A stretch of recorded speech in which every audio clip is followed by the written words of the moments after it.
Hey, it's me, Vicky Marie, with a cup of tea. Anyway, so hi, happy Friday evening, happy weekend. Good morning, good afternoon, good evening, wherever you are in the world.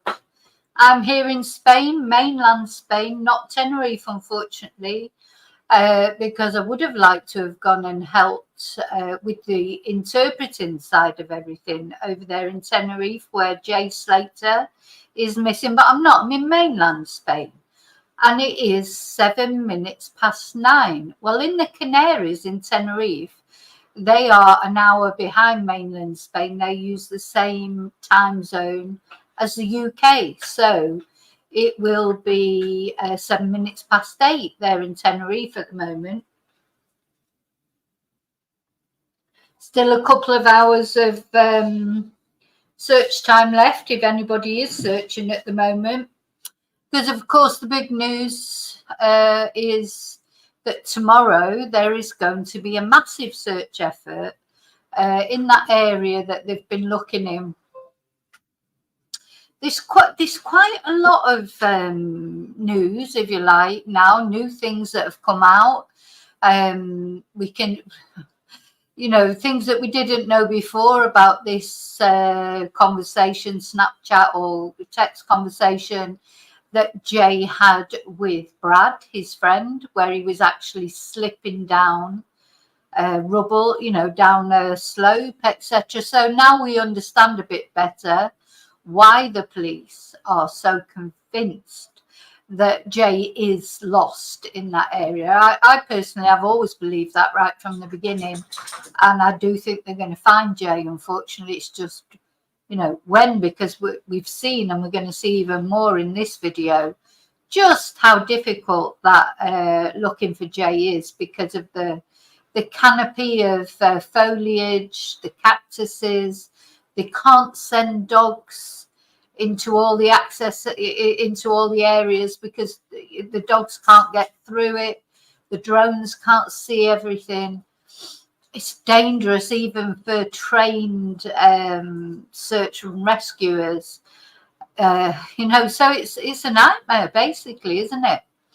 So anyway, first of all, I just want to say thanks to everyone for watching, for liking, for subscribing, of course, to my channel. Thanks for all your support, and I hope you've found this coverage of looking for Jay useful, interesting. I hope I've kept you informed. It's sort of almost, I think we're all just focused on it now, and it's not even only in Britain or Spain, all over the world.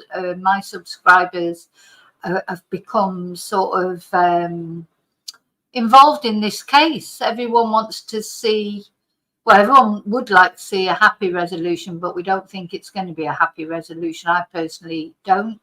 I do think that Jay is most likely not with us anymore, which is a shame. But it's just so important to find him so that his family know exactly what's happened to him. So a special thanks, of course, to my members. We have our members lives on a Tuesday and a Thursday evening. There's 2 levels. There's Let's Chat, which is only $1.99 a month. And if you want to go that little bit further, there's Carry On Chatting, where you get the Tuesday live stream as well to chat away to your heart's content. And that is $4.99 a month. Also, thank you to anyone who supported me in any way. All your emails, thank you, people sending me videos that they think I'll find interesting, information. Thank you so much for that. People leaving nice messages. Any support you've given to my channel, thank you so much. So don't forget to like the video. That's a free way you can help me out. And if you don't mind considering subscribing, that helps me out also, and that is free as well. Okay, let's get rid of the banner. So now, before I start, I'm going to say hello to everyone. I've got a lot of things to show you as usual. There's always something going on, isn't there? We're going to look at Brad's interview. We're going to look at another British guy who's unfortunately been found deceased in Spain on a mountain. You know, the thing about these things is once you start looking at cases of, you know, people talk, whatever it is, you start looking at a particular case, and then it feels like there's so many other things similar, but it's because all of a sudden these things are in the news. So at the moment, really, ever since Michael Mosley, it's been in the news about tourists going missing or getting lost, going for walks and not coming back. Probably before that, nobody was really talking about it. Now everyone's talking about it. It's all over the news. Anytime there's any tourist goes missing or something happens. So we're going to look at that. What else are we going to look at? Let me just have a look at my list. We're going to have a look at the GoFundMe, what's going on there. The fact that the police have asked for help. We're going to look at what we can expect from that tomorrow. So that massive search, if you like, depending on how many turn up, that's starting at 9 o'clock tomorrow. And that, of course, will be 9 o'clock Canaries time, I think. So that will be 10 o'clock my time. What else are we going to look at? Yeah, we're going to look at the hiker that unfortunately was his body had to be recovered. We're going to have a look at a video of some of the locals from where Jay comes from in Oswald Twistle speaking. We're going to have a look at a couple of things on GB News, etc., and other YouTube channels, and just some general information about Tenerife. And I'm going to give you another warning because I do think it's important. I think the root of this story, if you like, or what's happened to Jay is when people are on holiday, they just don't think straight. I personally think, you know, they go on holiday and Jay's sort of, in my opinion, and it looks like the police's opinion as well, he's not, you know, he's sort of tried to walk home from there as if he was walking home from Manchester town centre, you know. It's not like that. You know, all that terrain, he hasn't thought straight about it. Of course, he had been at a festival for 3 days. And I think he's unfortunately got caught out, you know, doing that. But hopefully we will find out one way or another exactly what happened. But yeah, don't go on holiday with only your holiday head. Take your sensible head with you as well. You know, because the holiday season's coming up and there'll be loads of you, young, old, all ages out there on holiday in foreign countries, or even, to be honest, if you're on holiday in your own country, but in an unfamiliar place. I do think that people, when they're on holiday, they don't think anything can happen. And this, you know, just like any other time, I feel like I'm trying to frighten everyone to death. I'm not. But just like any other time, you have to be wary of lots of different things. And we're going to have a little look at that. So, well, I'm going to say hello to everyone. There's quite a lot of comments. I might not be able to get through them all. I'll try my best.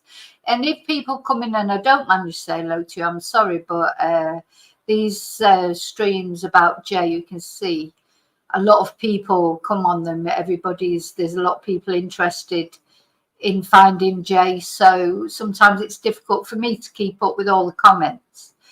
But I'm going to say hello, first of all, to everyone, and anyone who comes in later. If I don't get a chance to say hello to you, sorry. Hi David, hi Laurie, hi Matthew, hi Katrine, hi Heather, hi Rusty, hi Carla, hi Matthew, or have I already said hello to Matthew? So when there's a lot of you on like this, I do forget who I've said hello to. Hi Chumba, hi Adrienne. And remember, of course, all to be respectful to each other and to me and to Jay's family, because we don't know any, you know, if we don't know anything. Hi, Rachel. Hi, Ali. Hi, Daniel. Hi, Mandy. Hi, Charlie. Hi, Shelley. Yeah, maybe we'll be able to find the timeline, Shelley.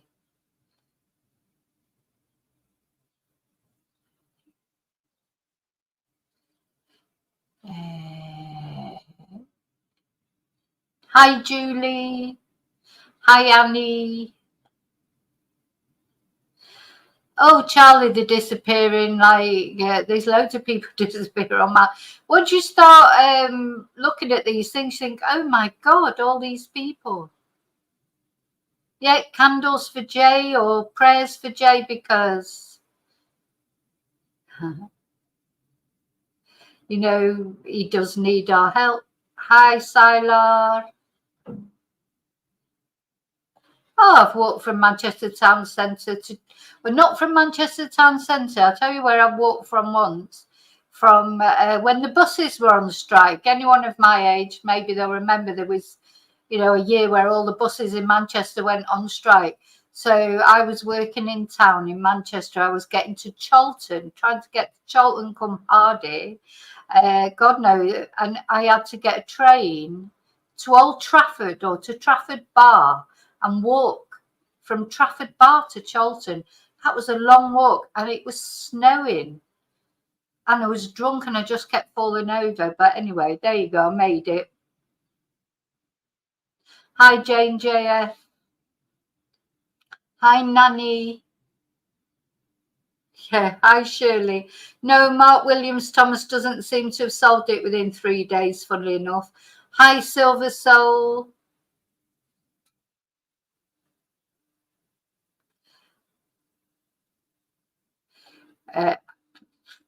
Laurie, I don't think it's a hoax, not at all.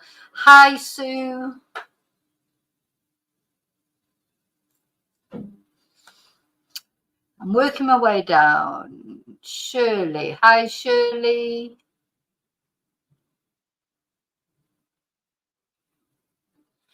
Okay.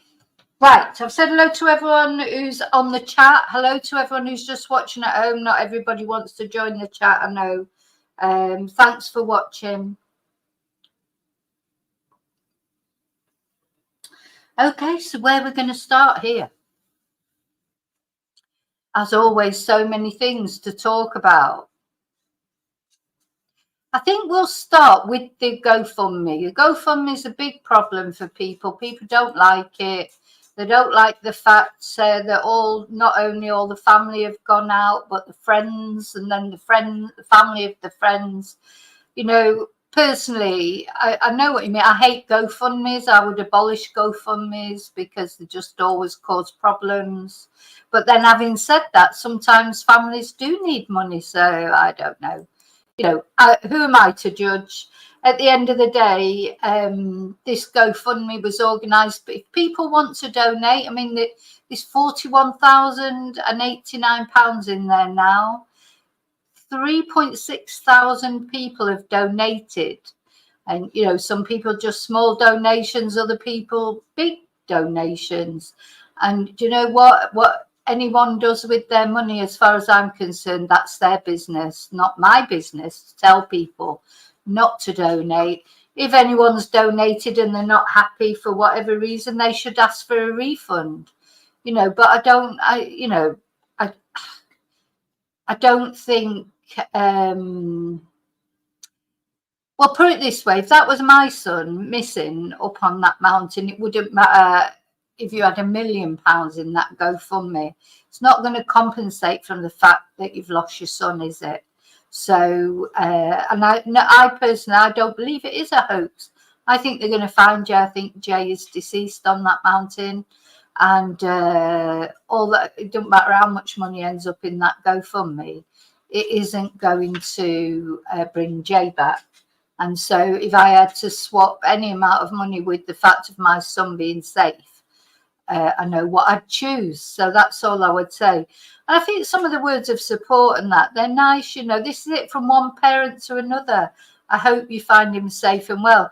You know, despite Jay's past, despite anything or whatever anybody says, I think anyone who's got a child, and especially maybe a young adult child, where you worry about them even more. If you've got young children, don't think it all gets better when they get older. It gets worse. You worry about them more when they get older than you do when they're little, because when they're little, they're in your control. You know, you take them places, you do. soon as they go on into that big wide world and start doing things, you know, their friends are more important than you are. So, you know, they just do daft things like Jay's done.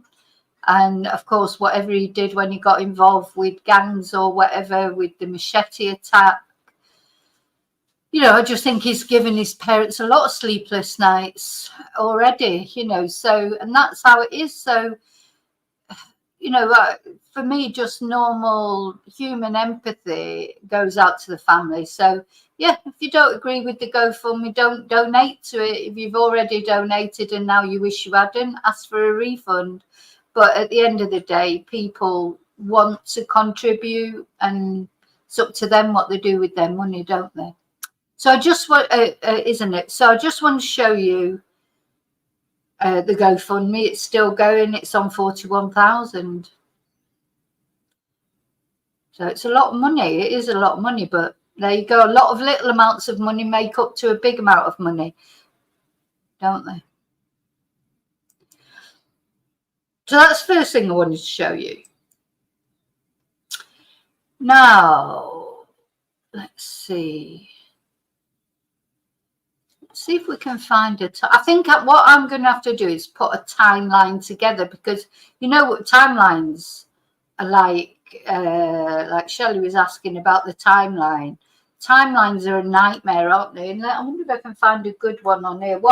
Remember that from Nicola Bully, you want a timeline, and then the timelines change so much. You know, you get one person saying one thing, another person saying another thing, and in the end you just don't know what's true or not. And I don't think we've had an official timeline from the police. What would be a reputable? I think Sky News would be quite good for a timeline. I personally quite like Sky News. I think they're quite accurate with most things. I wonder if I can find their timeline. What about ITV? Yeah, they're not timelines, as in, I think probably what Shelley means is a timeline on that day, that particular day. You know, what time he left the apartment in Masca, what time he spoke to Brad. Thing is, again, this thing with Brad, now I'm going to have to put a timeline together. I can't find one, because this thing with Brad, this is completely new. We didn't even know about this with Brad until today. So the thing is, you know, all we knew before was that he'd had that conversation with Lucy on the phone, didn't we? Now we find out that he had a conversation with Brad. So I think that's what we're going to look at now. We'll look at Brad's interview. And then this all needs adjusting again. The timetable needs adjusting again. Sorry, the timeline. Right, let's find this video. So let's have a look at Brad being interviewed and what he says. The police say they are not yet scaling back the search, but it is eerily quiet up here, and it does feel like that's where we're going. We're at that point in the investigation where it's... So there's Isla, of course, she's there. I hope I don't get pulled up for copyright for this, but because, you know, it's Good Morning Britain, isn't it? Or one of them. They're always really funny about copyright. So she's up there, isn't she, Isla? And she's there in the mountains. And this was today, an update that she did today. And she's done this interview with Jay's best friend, Brad. So, but this is the first we've heard about this, or first I've heard of. I've been covering this since day one and never heard about this before. Look, he's just a typical young lad from Lancashire. You know, I've got nephews like this. I've got great nephews. You know, I know this is how it strikes me anyway. You know, I don't feel anything suspicious about him. You know, I think sometimes you've got to be careful of just seeing conspiracy everywhere. Now, I hope if you're not from the north and you're not from Lancashire, I hope you can understand him. You might need me to translate, I don't know. But basically, let me know if you don't understand. Tiny little jockey going down there. He goes, I'll ring you back, because I think someone else was ringing him. And he'll get you probably, if... Now, he said somebody else was ringing him. He went because somebody else was ringing him. I don't know if that was Lucy or not, or because I don't know if the phone call that he had with Lucy, it's not really clear if it was him rang Lucy or Lucy rang him, was it? But this phone call that he had with Brad, from what we can tell, is he was just joking about it. You know, like young lads, oh God, I don't know where I am. I'm right in the middle of nowhere. And, you know, oh God, but he wasn't taking it seriously. That he might seriously be in danger, I don't think. But then by the time he spoke to Lucy, he was much more panicked and much more worried because he'd been stung by a cactus, and, you know, he had no battery and he had no water, and he was much more. The second or the next phone call, this was before the phone call with Lucy, but I don't know at exactly what time. I'm going to have to sort of look into that. And he was just joking about it. So these were just to me, they're just two daft, silly lads. He even says himself, I've been partying for 3 days. They've been partying for 3 days. They're on another planet. They've probably been taking all sorts, drinking all sorts, and not taking anything seriously. And then this is what I think happened to Jen. Then suddenly he realised he's got himself in a right mess. If thinking like me, he would have went back up and started walking around the path again. He wouldn't have gone all that way down there. So you said that you could see his feet and he was actually sort of sliding down the hill. Like you could hear the ropes. Yeah, that's how I knew he went off the road. Because you could hear, like, when you walk on gravel or whatever it is, you can, you know what I mean, it's storms. So he's saying he could hear it, he'd gone off the road, he could see him slipping down the rocks. See, this is, I think, why the police have been so concentrated on this area. Don't you think that maybe obviously the police know this? They'll have that video, surely. Will they be able to recover that from they'll have it on his phone, will they? You know, this is it. The problem is the police aren't giving out loads of information, are they? Now, why this has just come out, I don't know. Why has this not come out before? Maybe the police have only just said that you can give out this information. I have no clue, but it does explain why the police are concentrating, and always have right from the beginning. Apart from times when they've had these witnesses say, oh, he's been seen somewhere else or whatever, the police have entirely concentrated on that area, haven't they? Concerned at that point? And not at the time, no, because we were both like laughing about it. I think he said, "Look where I am." I just come out of a festival myself because he didn't seem concerned on the phone until we knew how far away we were. So he said, I'd just come out of the festival myself. He said we weren't concerned in the beginning until we realised how far away he was. I don't think, you know. I don't listen. I know what young lads are like. They've got no spatial awareness whatsoever. He wouldn't have a clue where he is. You know, my son, even now, sometimes he can't even find something that's right there in front of him in the kitchen or whatever. You know, they just have a different way of looking at things, and I just think he didn't know how far away he was.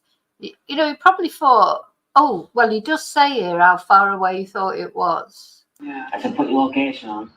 He said, a 50-minute drive or a 14-hour walk. I don't know if it's that.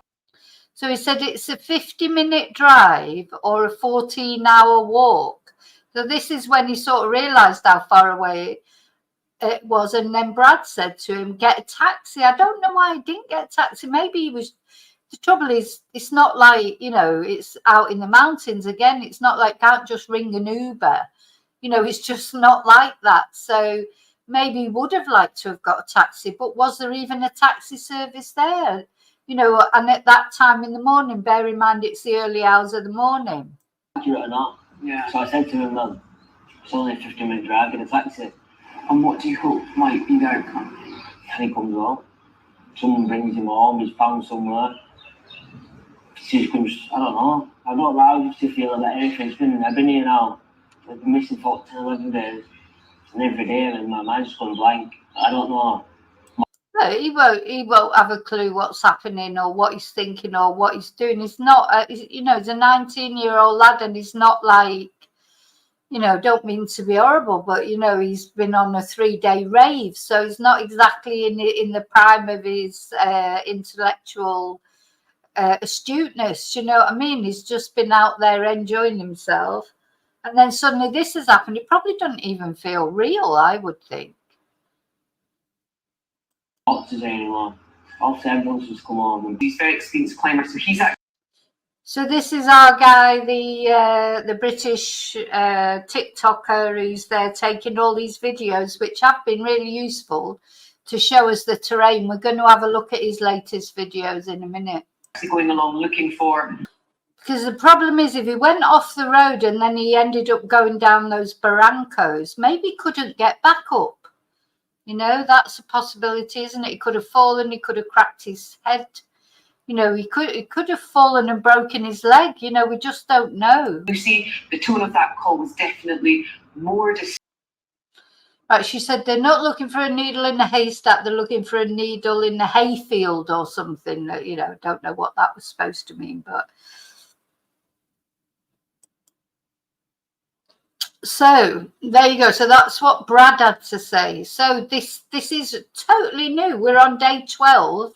We've never known about that conversation that he had with Brad, have we? So anyway, so that was before the conversation with Lucy. He was laughing and joking about it, about this, that, and the other, because he wasn't worried then. But then I think it was about an hour later, but again, I don't know. I'm going to have to check into all the timeline and that, because it's not clear. When he spoke to Lucy, then he was really pretty anxious and worried. It was a whole different conversation, wasn't it? Okay, so now we're going to look at the mountaineer, Paul, or the TikToker, or whatever he would like to call himself, the mountain rescue guy. He's been very interesting. His videos have been very interesting to look at, haven't they? Let's have a look. No, that's not the right one. I think it's that one. Yeah. So he's been giving updates, hasn't he? Regular updates. I want to show where I want to start from this morning.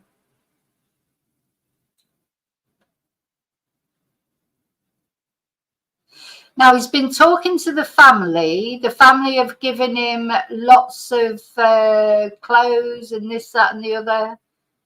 I want to show the ones from today. Right, I think this is the first one that we haven't seen yet. There is going to be a massive change for me, guys. I'm not really going to be around the police too much. I'm going off and doing my own thing. As you guys know, yesterday I was up here on the ridge and I went all across. I was trying to find an easier way down. So he keeps saying he's going to do his own thing. He is worrying me a little bit, this guy, because I just think, God, he goes off on his own and he goes in these very dangerous places. I know he knows what he's doing, but just hope he's okay, to be honest. The beach, because I've been on a few different paths, and the ridge is actually quite easy for Jay to get up onto. Although it looks crazy, Jay could have quite easily have gone up a path and got onto the ridge. Now, everybody has been saying up here, this is where Jay's phone last pinged from. However, guys, this is not accurate at all. Yesterday, I was with Isla and her cameraman, and the cameraman tested out the signal point. So there's a way they use their cameras. They have about 8 different SIM cards in them, so they can send all the images back to the studio. And we worked out how inaccurate this signal tower actually is. Not only this, I was speaking to Brad, and it's the fact. Yeah, so he seems to have got quite close to the family. I mean, I don't know about you, but I haven't heard anything from Mark Williams Twonk for a couple of days. So, and I was thinking about that ridiculous press conference that he did. That he said it wasn't even a press conference, was it? It was just him and his mates. And you know, it's just like for an exclusive for the Sun or something. It wasn't a proper press conference. And the things he was saying, like he knew the nickname of one of the men. Well, yeah, his nickname's Johnny Vegas. I know that. I found that out on Twitter. You don't have to go all the way to bloody Tenerife to find that out. I mean, he's such a blagger, Mark Williams. Anyway, he seems to have gone quiet, doesn't he? And now this guy seems to be talking to the family and everything. So I don't know what Mark Williams twonk is doing at the moment. Guys, that Jay, after he sent the original Snapchats, he was actually sending Snapchats of him sliding down, potentially up here by the lay-by. So what I'm going to do is I'm going to go up to this lay-by and I'm going to scour this whole area. I'm going to start tracking, guys. I've been tracking for a few days. And so I'm going to go up there. I'm going to look at any breakages in the plant material. So, yeah, so apparently he's Snapchatted him, showing him sliding down one of these embankments. So this is, now it just seems as clear as anything why the police have been focusing on this area, because as far as they're concerned, that's where he is. Not only that, I'm going to look for footprints. Now, no one else is searching up here, guys. I'm going to say it exactly how it is. No one is searching that area. So I'm going to spend the next 2-3 days, however long it takes, even if it takes me a week, guys. And that is what I am doing. Now, I just want to say Jay's family is absolutely amazing. They have spoiled me so bad. They've got me so many clothes, so much food, so like drinks, absolutely everything, guys. I couldn't have asked for anything more. They have really gone out of their way. And this top is absolutely fantastic. This is one of the items of clothing among many things, guys. I mean, it's really good. It's long sleeved. It's going to protect me in the spikes all around all the cacti pricks. Not only that, it's really bright. It's really, really bright. So I'll stand out, guys. But I just wanted to put that out there. Day 7. Let's go. I hope he's got some flares just in case, you know, to set off, just in case he does... it's very dangerous what he's doing, going out on his own. Let's go find Jay. Big love.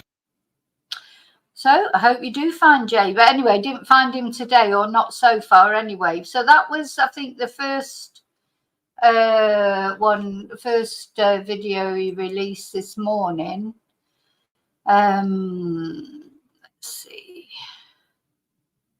What's that, 120? No, that's too far. That's the one I've just watched. Okay, here's the next one. Sure, he's going to be around here. From speaking with the family and the family friends, and looking at the Snapchats, talking with Isla, talking with everyone, guys. Pretty sure he would have come down here. Pretty certain he was sliding down here. Now, what I'm going to do is I'm going to start searching this area as much as possible. Super slidey, super dangerous, guys. I'm going to do my best with this, and then I'm going to move up to the next part. However, I won't be able to move up for a few. Now, bear in mind that Jay was wearing shorts and a T-shirt, and he's decided he's going to go. Let's imagine he did. If he decided he's going to slide down there, make his way down to the beach. I still feel he was just aiming for the beach. But he's got shorts on, this cactus everywhere. He gets pricked. It talks a lot about how many pricks he gets, either in this video or the next one, and he's got the proper clothes on and everything. So poor Jay would have got pricked, you know, he really would. Few days. This is a huge area, super steep. I am actually potentially thinking I'm going to see how this goes right now, but potentially just to lower myself down, I may actually need to get a rope and set up a little anchor system on here, and just lower myself down, guys. I'm not too sure. I'm going to see how it goes now, but this is the area that I am focusing on. This is the area, if Jay is here in the mountains, because you could see that Jay might look at that and think that doesn't look too bad to go down, but I think you wouldn't realize until you got to a certain point down there that it's not as easy as it looks, and then how are you going to get back up? And he's not somewhere else. This is where I believe, and many other people believe, he is going to be. Now, the police are all the way up there. They're doing their thing, which is absolutely great. I'm concentrating on here, guys. Just an update. I'll catch up with you guys soon. So guys, if Jay is around this area, Okay, so that's the next one he released. Let's see where he went after that.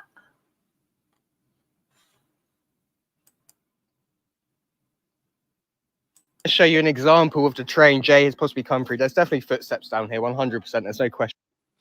Yeah, so he said he sees footsteps, but of course it's a popular with hikers.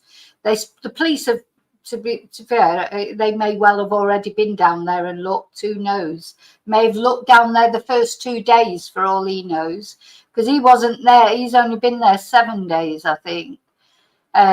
So that may be, I would imagine, if the police had seen that Snapchat video from Brandon, that was probably the first place they looked. About that, they're walking footsteps. They're not really sliding footsteps. So I'm trying to identify sliding footprints because I know Jay was sliding. But this is potentially what Jay could have slid down into, all this sort of material. So now you can understand why dogs can't come into this area, why drones are going to be no use, and why, unless people are actually going to get in here, guys, it's not going to be much use either. So that's why I'm now scouring this area. I'm getting into all of this. I'm going to find someone who's got some tweezers later because I'm about to get covered in 1,000 pricks. But it is what it is, guys. I just want to show you. Very, very rocky. So these are the bits he could have come down to. And of course, Jay did say, didn't he, to I think it was to Lucy, wasn't it, that he had been pricked by a cactus. Then he could have perhaps come to an area like this and thought, oh no, how am I going to get through this? And just try to head through it, guys. So right now, this is our best bet. This is our best bet. But just to show you guys, right, I'm going to crack on with the search and I'll catch up with you all later.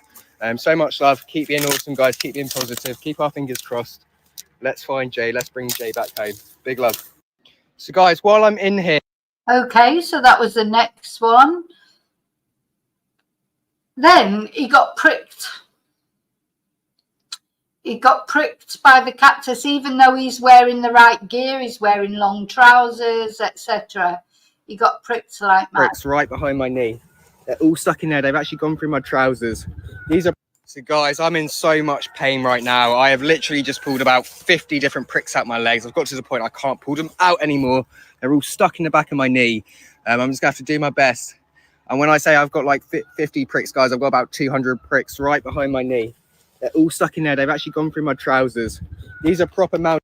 It's a good job Mark Williams Thomas isn't there. There'd be one more prick, wouldn't it? It's an ear and trousers. And they're actually getting torn to shreds, guys.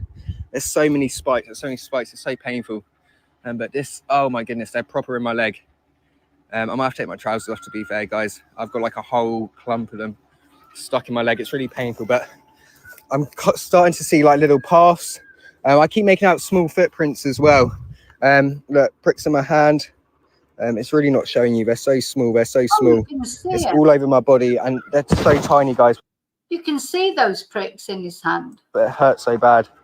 It hurts so bad. There's like 10 in my hand just there. You can't see them, but there's literally like 10 there. That's what my whole body is like. And every time the clothes brush past it, it hurts so bad. So just imagine how poor Jay would have felt when he cut his leg on a cactus. I'm really going to have to take my trousers off, guys, and just try and get them out, I think, because every step it hurts so bad. But just have a look at this terrain. Have a look at this. Now, I'm really... It makes me go cold every time I look at this terrain. I just cannot imagine why anyone would go walking there for pleasure. Literally, why would you go there for pleasure? You know, and the weather. I mean, oh my God, it's boiling here today. I've got the air conditioning on for the first time today. I think it's a bit cooler in Tenerife than it is in mainland Spain. But the problem there with the weather in these ravines and everything, it'd be freezing cold at night. It's boiling hot in the day. You know, it's been raining. It's had every sort of weather that you can imagine. It's been cloudy. It's been boiling hot sun. You know, why would you? Sorry, I mean, there's probably things I do for pleasure that people don't understand, but just apart from, you know, it's dangerous, but it's not. How can it be pleasurable? Interested in areas like down there and down here. So that's my focus, guys. So not only have I got all these cacti pricks all around my body, I've just been stabbed right here in the neck. It's gone in. It's definitely cut me. I'm not going to look just yet by the aloe vera, guys. Just a little bit, guys. So yeah, really hazardous environment. I'm just Well, he should break off a bit of the. He could. I presume he's got a knife with him, maybe a machete. I don't know. And I'm sort of how it. Life is so ironic, isn't it? Because of course, Jay's conviction was for using a machete, but people do use machetes in these areas. I've seen people walking around with machetes. On the campo, I saw a woman one morning and I thought, oh my God, and when the knife sharpener, we have a van that goes round every now and again in my little village, and it's got it makes this funny noise, like the ice cream van. It's like a van, like the ice cream van. You hear the music. It's not exactly music. It's like a weird noise, really. And then they say over the loudspeaker, in Spanish, of course, oh, bring your knives, your scissors, your machetes, for sharpening, because in the campo, in the countryside, machetes are used a lot for this sort of terrain. So I don't know if he's got a knife in his bag or whatever, or he could do with a bloody machete or something to cut through these things. And the other thing is the aloe vera plant, of course. That's what you should break. You should use if he's got a knife to cut off a piece, because of course the inside of the aloe vera plant you can use. It's an antiseptic, so you can use it on cuts and things like that. There you go. I don't even go on these bush trails, but I've got a little bit of advice there. What I would do there with those pricks is cut off a bit of the aloe vera plant and rub them on the pricks, especially if he's jabbed it into his neck. Oh, and another tip that I do know, I say I'm not a survivalist or by any means, but just from books, I learn things from books, things that I read. And I remember reading once that if you're in a place where you can't find water, you should pick up a pebble or a stone, a small pebble or stone, and put it in your mouth, and it keeps your mouth moist. There you go. There's another bit of, if you ever find yourself lost, make sure get an aloe vera plant to rub on your injuries, if you've got any injuries, and to keep your mouth moist until rescue comes. Put a little stone or pebble in your mouth. So I read that was a book about a western, like a western. I'm just trying to follow this little path down. I keep seeing slight footprints and disturbances in the soil, guys. So I'm just going after that. After I've done all this, I'm going to set out a little grid system, and yeah, stone really, like just a pebble or something. Obviously, you've got to sort of clean it or whatever, but only a small one, and you put it on your mouth and it just keeps your mouth moist. Because when your mouth really dries out, when you're really thirsty, we may not have been on these treks, but I think most of us know where it feels, probably because of a hangover. We know where it feels like to be really thirsty. But if you like somewhere where you can't find water or whatever, this is what the cowboys used to do. That's where I read it in a book about. It wasn't about cowboys. It was a really good book. I can't remember what it was called, but it was really good. And it was about the Wild West. And that was what this guy, he was like a bounty hunter. And that's what he used to do. If he ran out of water, pick up a stone, put it in his mouth. And I'm just going to work off a grid system, guys. But that's the plan for right now. Oh, okay. So there you go. He's going off grid. He likes to go off grid, doesn't he? Doesn't like to go where there are people. He likes to go where there is nobody. That's just. Anyway. Okay. So where are we going? This is 4 hours ago. Okay, this is 4 hours ago. All round here, this kind of section around here, you can't really see it too well. But what has happened, guys?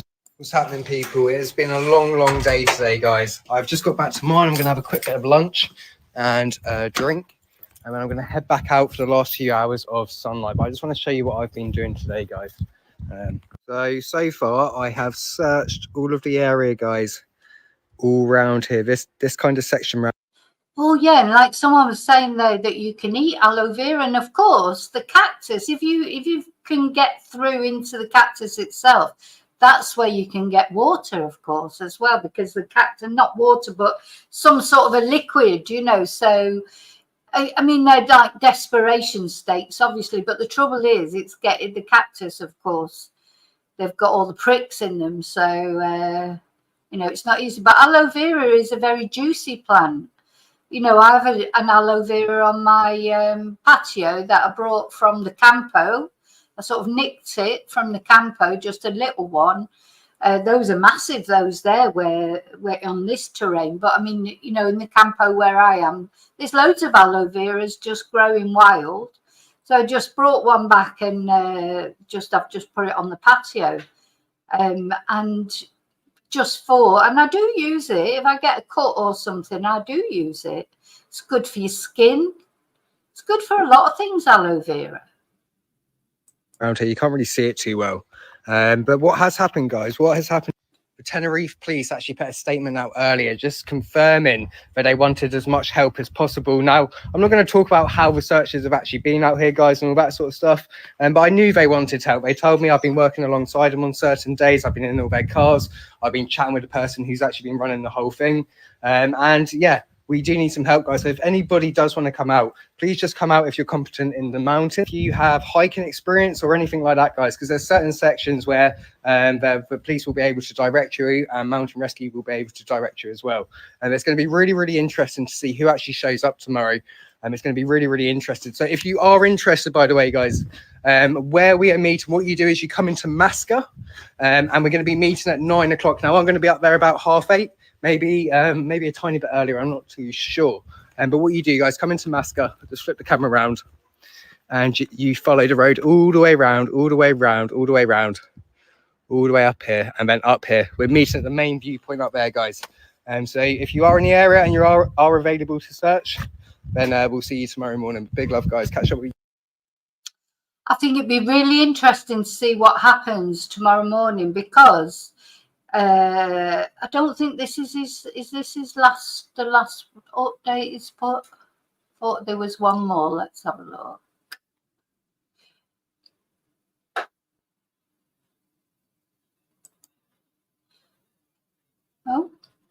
Oh, can't see that for some reason. That's strange.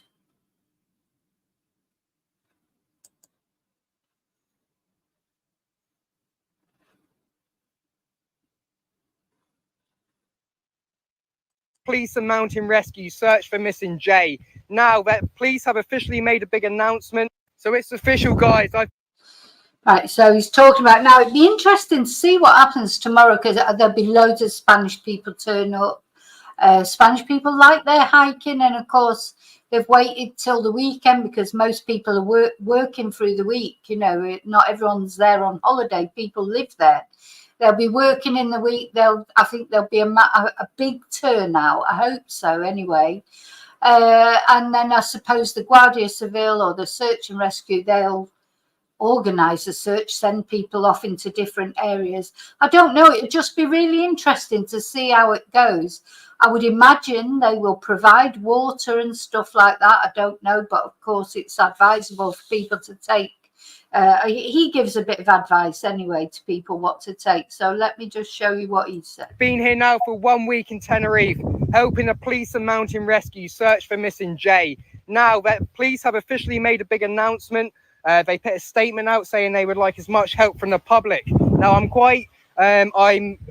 tomorrow feels quite promising, guys. So many people from around the world have messaged me. They said they're going to meet up the top there. They're saying they're going to get involved in the search. Now, not only this, loads of people who actually live here in Tenerife are also coming over. A lot of hikers and stuff. Now, the hikers and people who don't really have too much experience, you know, they're going to be sticking to paths, I imagine, guys. I wouldn't recommend coming off grid too much. What you guys need to remember is please dress appropriately. Please do not turn up in shorts. Please do not turn up in short sleeve t-shirts. You need to be fully covered. You need a hat and you need glasses. Not only this, guys, if you're going to be out in the sun, please, please, please bring at least 4 litres of water. Not 2 litres, not 3. Bring 4. Thing is, 4 litres of water, that's a lot to carry around with you as well, isn't it? But, you know, it's heavy, 4 litres of water. Maybe there'll be water on hand, but then you're going to need it with you, aren't you? So 4 litres, God, it'd take me all the time to carry that up the steps to my house. Never mind, carry it round. 4 litres of water, because I assure you, if you're coming out all day, you will need it. Not only this, please bring some sugary snacks, bring some carbs, okay? So bring, like, I don't know, some bread, a sandwich, something like that, and bring some sweets, because these sweets, keep them in your pocket. There's going to be points when you're going to feel like you're absolutely drained. You're going to need these sweeties, guys. Now, I'm going to keep doing my own thing. It's not about, you know, it's about the whole group getting together and everybody finding Jay. It's a massive group effort, and the more spread out we are, it's a massive group effort, but he's going to do his own thing. The more chance we have of finding Jay. That's what this is all about, guys. So as a collective group, hopefully tomorrow will be really, really progressful, I hope. And I'm sure it will be, I really do. Now, I have been speaking to the whole family, Brad, their friends, all that sort of stuff, and they're all amazing, guys. They really, really are. And they're an amazing bunch of people. So I just want to put that out there. Absolute legends. If you are coming tomorrow, guys, I look forward to seeing you all. I know quite a lot of people around here have been saying hello, and those sort of things. So people, hopefully these people will come and help tomorrow. We'll see what happens. But big love, guys. I'll see you soon. Yeah, I think there'll be a massive turnout tomorrow, or I hope so anyway. A big turnout, not only from the Brits out there, but from the Spanish. You know, now actually I haven't looked yet about the Spanish news about this search, what they say about it.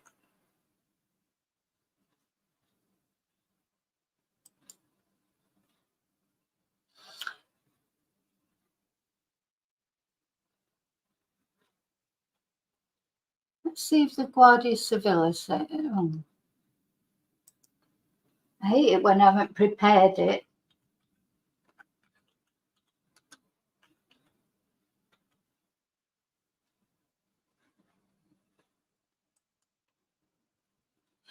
Right, okay, let's have a look what the Spanish news say about it then.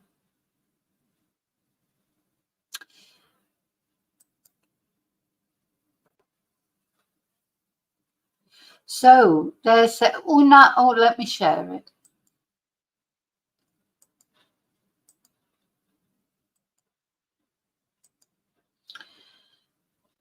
So, una batida masiva para buscar a Jay Slater in Tenerife. So it's like a massive search to look for Jay Slater in Tenerife. The Guardia Civil will coordinate a macro dispositivo de búsqueda, so an enormous search to find the young British boy disappeared in Masca. You can't say that they're not trying their best to find him. This is that video that they showed, was it yesterday or the day before? See this dog, the dog can't go in all these cactus things and what have you. Anyway, let's see where it says. So a massive search to find Jay Slater in Tenerife. This is the this is the latest action of the security forces who are searching for the young man. The Guardia Civil has indicated in a communication that informs that it is going to take place Saturday, the 29th of June from 9 o'clock in the morning. Taking into account that it is a difficult, rocky zone full of desniveles, is like full of different levels, and with a multitude of ravines, paths, and walking paths. The Guardia Civil is asking for the collaboration of all the voluntary associations that can help in this search in a manner, and they're going to do it in a manner directed and coordinated. So the thing is, he says he's going to do his own thing. They probably won't want him to do his own thing. They'll want to direct everyone, but never mind. Also, they're calling to collaborate the Protection Civil and the fire service, and also volunteers who know the area. For this, they've established a meeting point on the Mirador de la Cruz in Hildamasca to start the search in a logical form and ordered they'll have a plan and they'll send people out in different areas, because no point, can't just say, all right, go out and search, whatever. I would imagine they'll have like a grid plan where they'll tell people to go and search. And the volunteers, you should contact the Guardia Civil on this telephone number. So if there's anybody out there who's watching who'd like to go and help. Oh, it's too late because you had to contact them before 8 o'clock today. Anyway, never mind. And then it just goes into talk about when he disappeared, etc. So yeah, so the Guardia Civil are organising this big search. It'd be interesting to see how they do it, how they conduct the search. How many people turn up. I wonder if there's anything on their Twitter.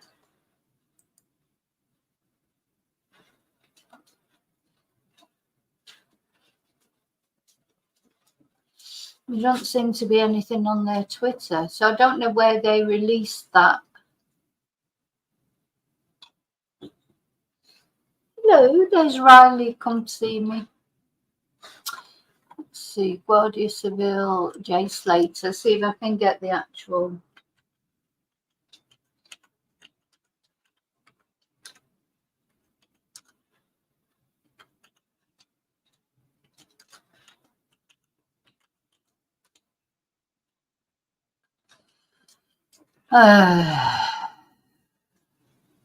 Yeah.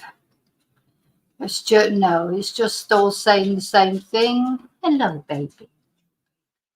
Yeah, it's all saying that all the press. Stop it, Riley. All the Spanish press is just saying all the same thing. This massive search, etc.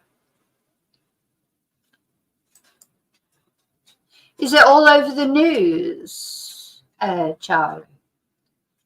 Why can't I find any? Oh, hang on. Let me have a look on YouTube.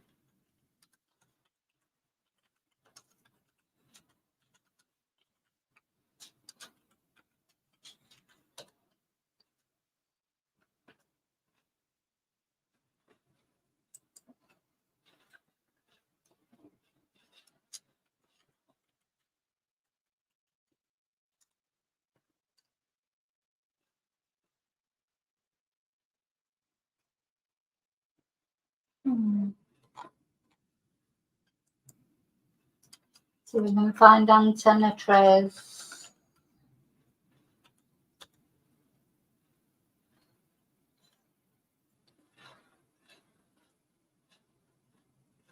No, I can't find a video. Mind you, it wouldn't matter because, of course, video will be in Spanish anyway. So, okay, good. So we know that there's going to be a search tomorrow from 9 o'clock, and it'll be interesting to see how many people turn up, won't it? Okay, what else did I want to tell you about? Oh yeah, I wanted to show you this. This was interesting, I thought. This was on Lancashire Live, the newspaper Lancashire Live, and they went to Oswald Twistle and spoke to some residents. So it just give you an idea for anybody who doesn't know what Oswald Twistle is like. It's a village. It's not a tiny village, I don't think, but it's not a massive village either. So it just give you an idea of where Jay comes from.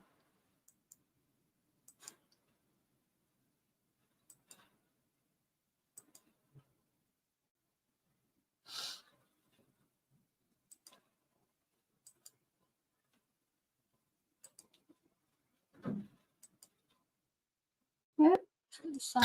And I'm in Oswald Twistle, where residents have been sharing.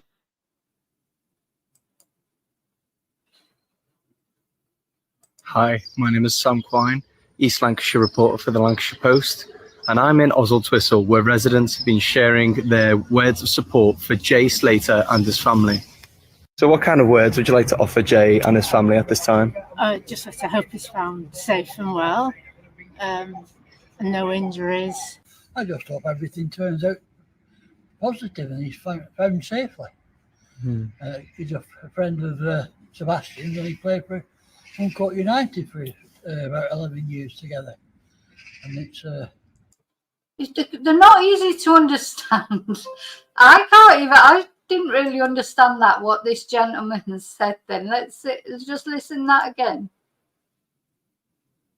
Wonder if I can get captions on.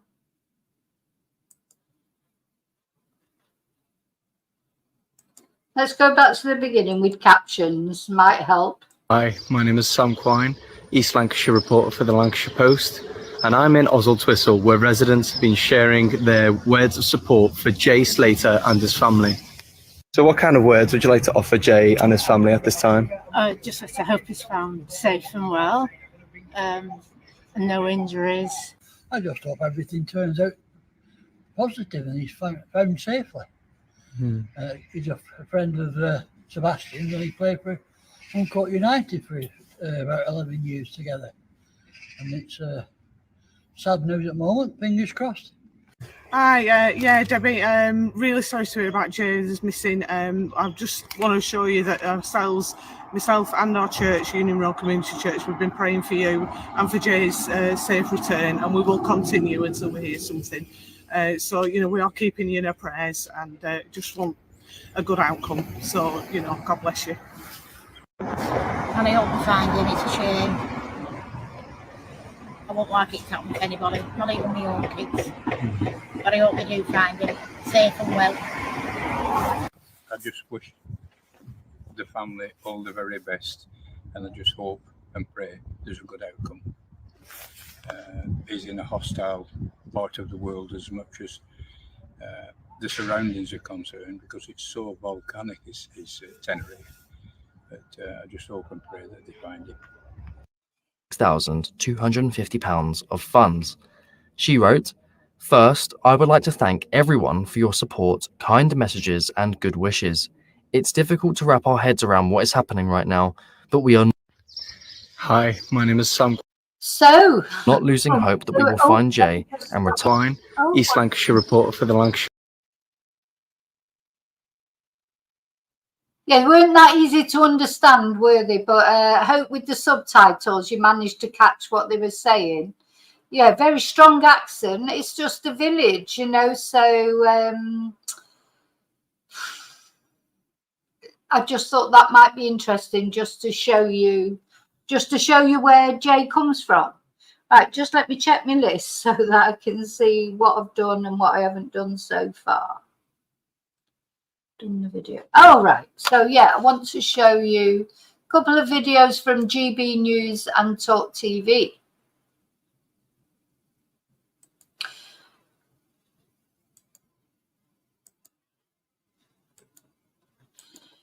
Now, as I say, I'm not a lover of GB TV, really, but look at these two. Do you think they didn't get the memo that morning or are they supposed to dress in red, blue and white? Is that all they're allowed to wear because that's the British flag? I don't know, but just thought, God, they look like redcoats at Butlins.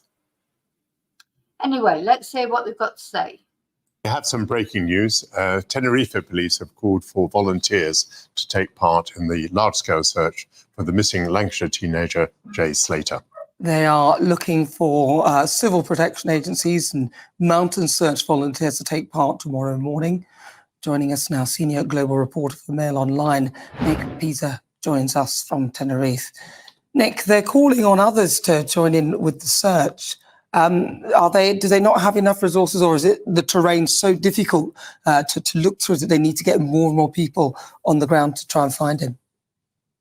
I think it sounds like it's a question of both, really. I mean, they have been up there the last, nearly 13 days into this search. They've been up there with drones, with dogs and with helicopters, and I have seen the civil protection teams, the mountain rescue teams and the police up there. But it is a massive area of terrain to cover. It's a good 30 square miles. So they are looking for people who can come up there tomorrow. They've asked for them to be up there for 9 o'clock tomorrow morning. And they've also asked people before they set out, obviously just to underline the fact of how treacherous this terrain is, to leave their names and numbers with those officers who will be up there coordinating.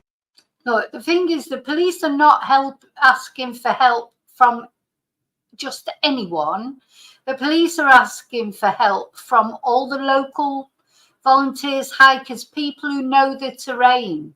So this is what I've said right from the beginning. There's no point them getting in people from Lancashire Police, search and rescue, because they don't know that terrain. It's like if you sent the Guardia Civil out to search, you know, in British woods or something. You know, it's a whole different thing that they're used to. That's my opinion on it anyway, or that's what I think is the reason. And I'm sure if you know, a British search and rescue team wanted to go over there and help, they would accept their help. I'm not saying they wouldn't, but what can I don't see what the Lancashire Police can do. I mean, because don't forget, it's not the police actually that do the search and rescue most of the time, is it?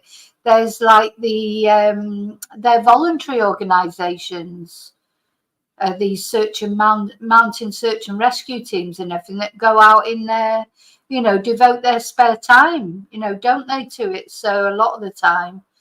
But I'm sure, yeah, anyone who turned up there tomorrow morning, as long as they've got some experience, they probably will assess them. Just, I mean, you know, can you imagine if I turned up? They're not. I don't know what. I feel like turning up just to see what they'd say.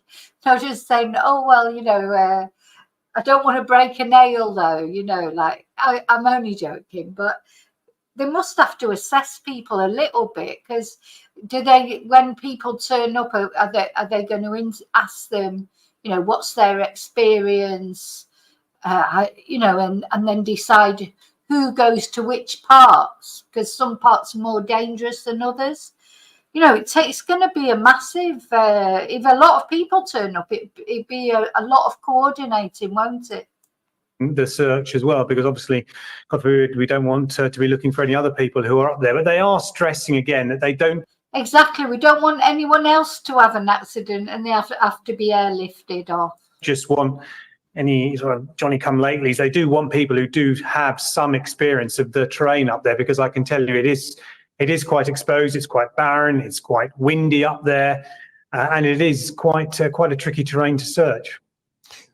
Nick, many people will know Tenerife from their holidays, dominated by an enormous volcano, which obviously creates extraordinary terrain in itself, and then creates extraordinary weather conditions with very different weathers on either side of the mountain. Earlier reports were talking about narrowing down the area of the search. Has the search area been narrowed? And if so, do you know why? Well, let's focus on the first part of that question, actually, because that's a very interesting point that you made there. Because yes, people obviously think Tenerife Island, hot sunshine, etc. And yes, that is the case down at sea level. At sea level, it's a good 30 degrees centigrade. But up where Jay disappeared, it's 3,000 feet above sea level. It's about 1,000 odd meters, and the temperature difference is about 10 degrees. So during the day, it's not too bad up there. It's actually quite pleasant. But at night, the temperature can drop to a degree or so above zero. And the last thing we know that he was wearing is a pair of shorts and a flimsy T-shirt. So I think, if anything, it's the cold that might be an issue up there, and not the heat. But yes, to go back to your other point of your question, yes, they do seem to be concentrating their resources and their search teams on that Masker Gorge, which is just below, and it's a gorge that's just below the village where he was last seen at this Airbnb with the. This is not Jay. They keep showing this. This is nothing to do with Jay. You know, they want to pack in with these conspiracy theories, but Jay has gone missing on that mountain. Well, I'll be very surprised if there's anything else. You know, this is not Jay. Anyway, never mind. I can't believe they're showing this on GB News. These two mystery British guys who the Spanish police have questioned, and who they allowed to return back to the UK, which again has also raised some eyebrows. But obviously must have to give them the benefit of the doubt. If there's no incriminating evidence, there's no reason why these men should be held in Spain. So I'm going to ask as well, what? And those men, they interviewed those men, and there's no reason to suspect them. The police would never have let them go if they suspected them for whatever reason.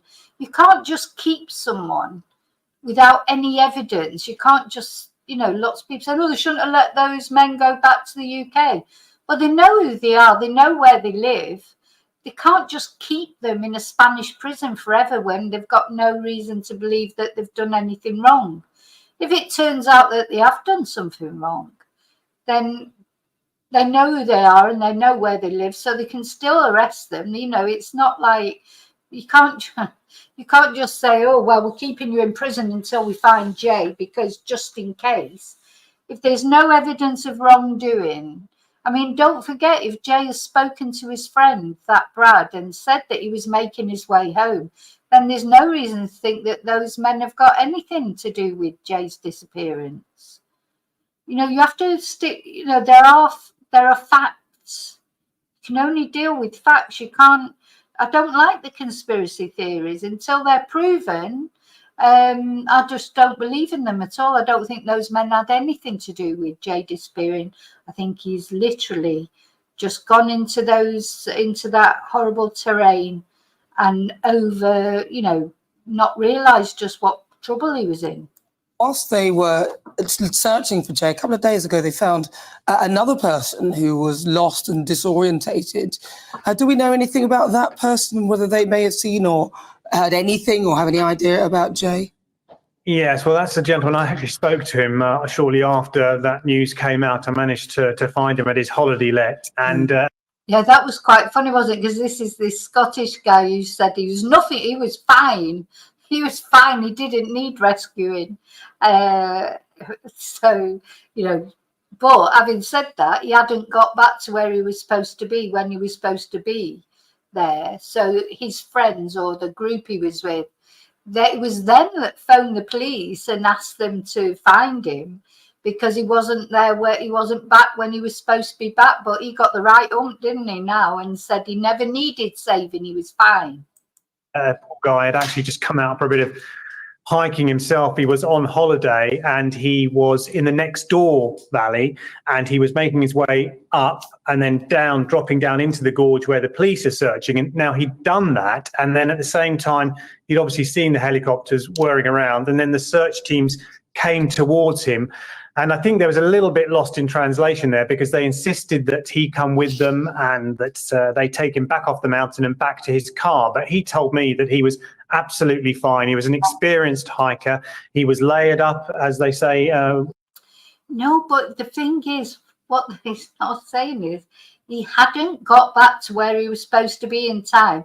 So imagine you go out with a group of your friends, or or a hiking group. Don't have to be friends, do they? Just people meet, don't they? And they go on a hike. And he said he was going wherever he was going, and he was supposed to be back by a certain time, and he wasn't back. So that group were worried about him, and they got in touch with the police, who luckily were there on the mountain. Anyway, doesn't really matter, but he says he was fine. The police says he wasn't fine. Probably quite a lot did get lost in the translation, but Hikers say when they go out, he had water with him, he had food with him, he had sticks with him. He insisted he wasn't dehydrated and that he was fine, and that he didn't need rescuing. And he said he found the whole thing rather embarrassing. Nick, that's very interesting there. Nick Pisa from Tenerife. Just warning us there about the dangers of misinformation. Do you know, when they're so it's almost xenophobia against the Spanish police, as if the Spanish police don't know what they're doing or whatever. Anyway, never mind.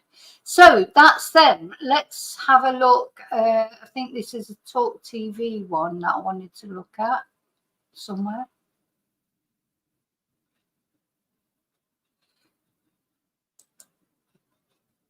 Yeah.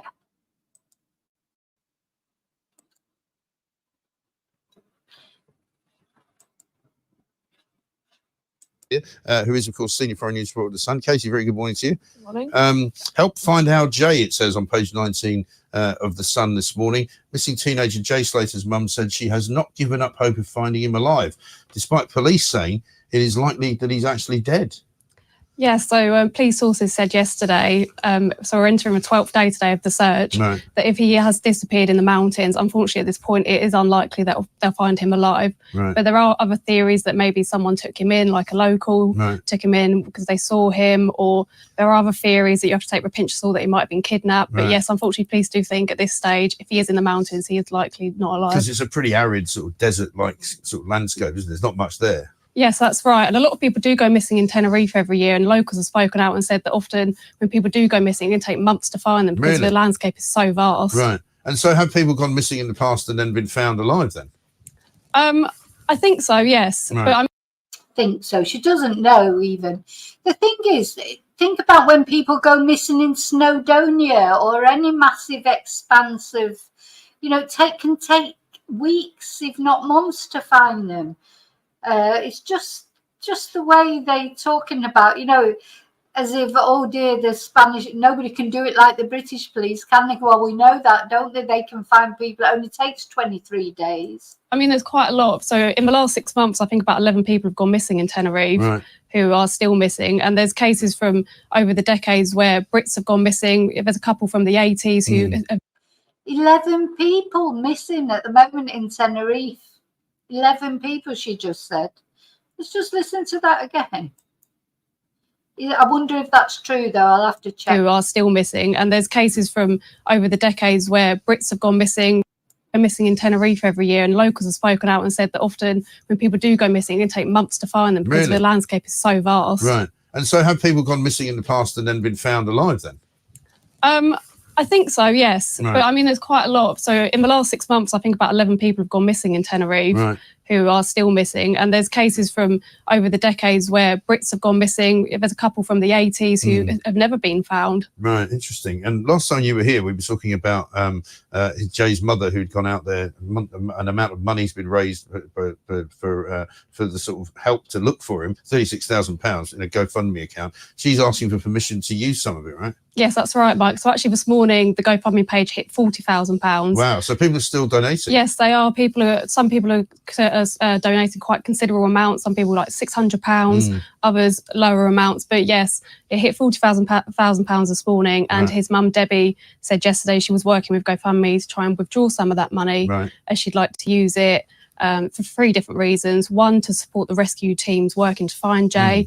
2, to fly out other people to Tenerife, so supporters, loved ones, that kind Yeah. of thing. And 3rd, for their accommodation and food as they need to extend their stay out there. And what's been the reaction to that? Do people sort of think, well, it's not really for you to spend that money? But I mean, I suppose it kind of is, isn't it? Yes, it was set up by Jay's friend Lucy to Right. help Jay's family. People did it to begin with. Internet trolls, as they do, questioned what is the money used for. Yeah. But as Jay's mum said, that is what she's going to use it for. Okay. And she's also calling in some sort of sleuths, amateur sleuths, TikTok sleuths. This is similar to the Nicola Bulley case, isn't it? Remember when a lot of people went to that part of Britain to sort of try and find out whether she could be found, and she was eventually found, where everybody thought she was in the first place. But this is a strange phenomenon, isn't it? Yes, it is. And we spoke to a search expert last week at The Sun, Charlie Hedges, who warned amateur sleuths against trying to join the Right. search, as they can actually be more of a hindrance than a help. But yes, some TikTok sleuths, they have flown out to Tenerife. They paid for the airfare themselves. They're Right. filming videos. One in particular, Paul Arnott. Oh, I just thought then she's going to start talking about this Paul Arnott now. Let's see what she says about him. He has about 153,000 followers Right. on TikTok, and he shared, I think, about 66 videos at Right. this point in the mountains trying to find Jay. But he claims that he's actually met the family yesterday as they wanted to meet him, and they support the work that he's doing. But I think we have to take it all with a bit of a pinch of salt with this sort of thing. Well, that is the problem, isn't it? But it's very popular online, isn't it? There's a lot of people like seeing anything to do with this story about Jay Slater and the fact that he's gone missing on YouTube, on TikTok. People are watching some of the stuff in their millions. Yes, that's right. There's a lot of Facebook groups, a lot of TikTok videos, but unfortunately, I think people, they didn't learn the lesson with Nicola Bulley or Kate Middleton. Oh my God. Oh my God. Talk TV giving lessons about they've got a real thing about TikTok, don't they? These I mean, Talk TV is basically just a YouTube channel, isn't it? I mean, it's not a proper news channel. And they're really being down on TikTok. They've got this real thing about TikTok, haven't they? Because TikTok is popular. I mean, I just don't understand why they have to say things like this. Because, you know, in today, can't they cope with today's world yet? You know, the thing is, social media is good and bad. Good thing is they want publicity. His family wants publicity to find Jay. They want people to donate to the GoFundMe. To publicise all that, they need to use social media. But along with that does come downside of it. You know, that's how it is for anybody, for me, for any YouTuber. You go on YouTube, go on any social media, you go, God, you know where it's like. You go on Facebook, you put one post on, and everyone goes, like that. You know, you'll get some people who agree with you, you'll get some people who won't. If you don't like that, don't go on social media, full stop. So, you know, as much as I feel for Jay's family, and of course I do, but they've gone on social media right from day one. They went on social media because that's what people do these days. So you do have to take the good with the bad. You know, if you don't publicise the GoFundMe, nobody's going to donate to it, are they? And where are you going to publicise it? You're going to publicise it on social media.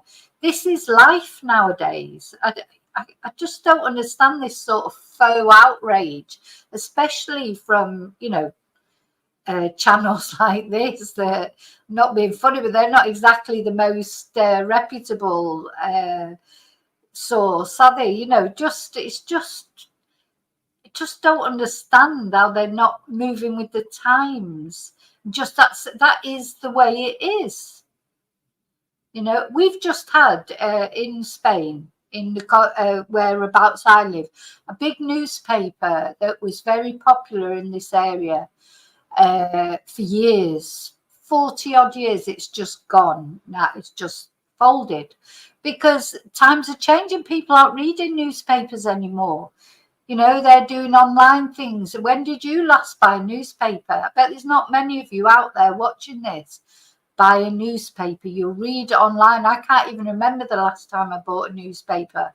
You know, but I do look at the news online, and I try and look at all different news outlets. That is how it is now. It's like YouTube channels, Facebook, Twitter, Instagram, you know, whatever. God, and there's loads more that I don't even know any, like Snapchat. I've no idea about Snapchat. You know, that's more, I think of that as more of a young person's thing. You know, there's so many different outlets that, you know, that's just the way it is. Like me saying, oh, you know, I don't understand why anybody would watch any other YouTube channel to get their news about Jay Slater. You know, they should only watch mine or whatever. In today's day and age, people can watch whatever they like. And not only that, it doesn't even have to be from the same country. Do you know, it doesn't even have to be for, you know, people in America. You can watch news in America, you can watch anything. So it just amazes me when they come out with this crap. And, you know, peddling all these awful conspiracy theories when really they should just let the rescue teams and the police do their job and try and find Jay to bring him home to his family. Right. And so, again, so as you say, day 12, it must be agonising and horrible for the family. Again, I think last time you talked about the mayor of some little towns saying they spotted him watching the Euros. I presume that's been discounted now, is it? I don't know if it's been discounted, but again, as I said, with this sort of, you have to take it with a pinch of salt. That was one comment from one mayor. Right. We haven't heard any backups to that. We haven't seen any pictures. Who might have just seen a sort of 19-year-old who looked a bit like him. Right, exactly. Watching a Yes, football match, yes, right? that's right. Yeah. So, I mean, I suppose it's just another waiting game then, isn't it? We're waiting to. Well, there's been no sort of official British involvement, has there? There's been no sort of police from here being asked to go out there. No. So, police in the UK did offer their help to Tenerife cops, but they said no thanks. We have enough resources. Right. That kind of.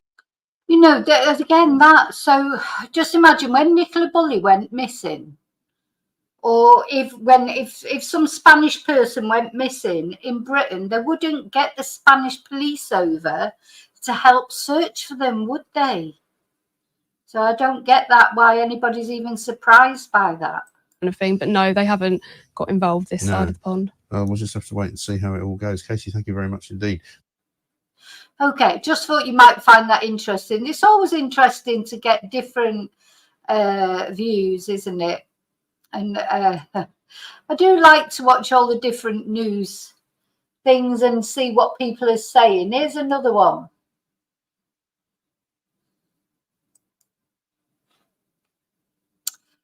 Oh, you saw me on the telly, Jean. That was quite a few years ago, that now. I've only seen it once myself. Right, where am I going? This is another. Now, this is CNN News 18. I've never heard of them, but unless it's not the American CNN, is it? Anyway, I thought this was quite interesting. They were going around Tenerife talking to tourists, because of course we're seeing this different side of Tenerife now, seeing all the ravines and, you know, that mountainous park. But of course, most people only know the bars and restaurants and the tourist side of Tenerife, don't they? Oh, thank you, Rini. Gracias.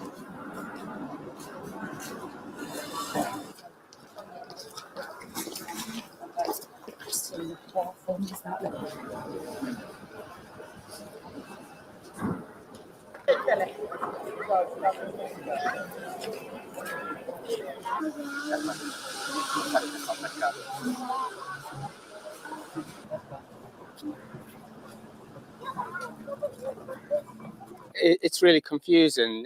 He's obviously his first holiday on his own. He's had a really good night out, and where he's gone after that, why he's gone off with two men, it is a mystery, I guess, to most people. So it is really confusing what's happened to him, and obviously very worrying. Yeah, everybody's wondering, why did he go off with the men? You know, in a way, it's none of our business why he went off with the men. It's like more, where is he? Where is he now? Now, are any of you that are watching, there's quite a lot of you watching, are any of you going to Tenerife this year, I wonder, on holiday? It's apparently one of the most popular holiday destinations for British people. For, I think, all UK, all Brits had come to Tenerife, and obviously more so for his family. So yeah, really confusing and really worrying, I think. I'm not worried about myself. I have a son who's young, and I can't stop thinking about him and his mum, what he's going through, what his mum's going through. I can't even imagine what she's thinking and what any parent would go through. It's horrific, and it doesn't matter what people are saying online or what's happened. That's somebody's child, and I wouldn't like to think what's happened to him. What I think happened is, I think he went out partying, maybe overdid it, and then he had to find his way home, and thought he was overconfident, maybe got into a situation that he couldn't get out of.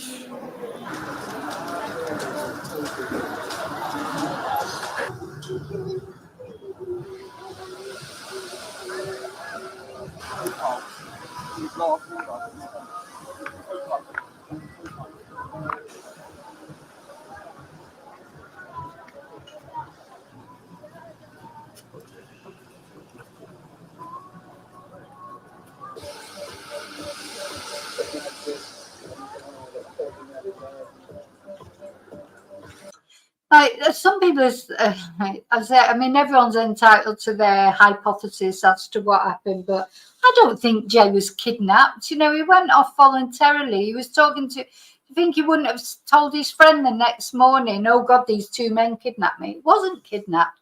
He went voluntarily. He probably didn't realise just how far away it was. He went for whatever reason he went, which, you know, who knows what the reason is, but that's Jay's business, really. But, you know, I honestly don't see any conspiracy in this at all. I just don't see it, and maybe I'm wrong, but I just think it's like a misadventure thing. He's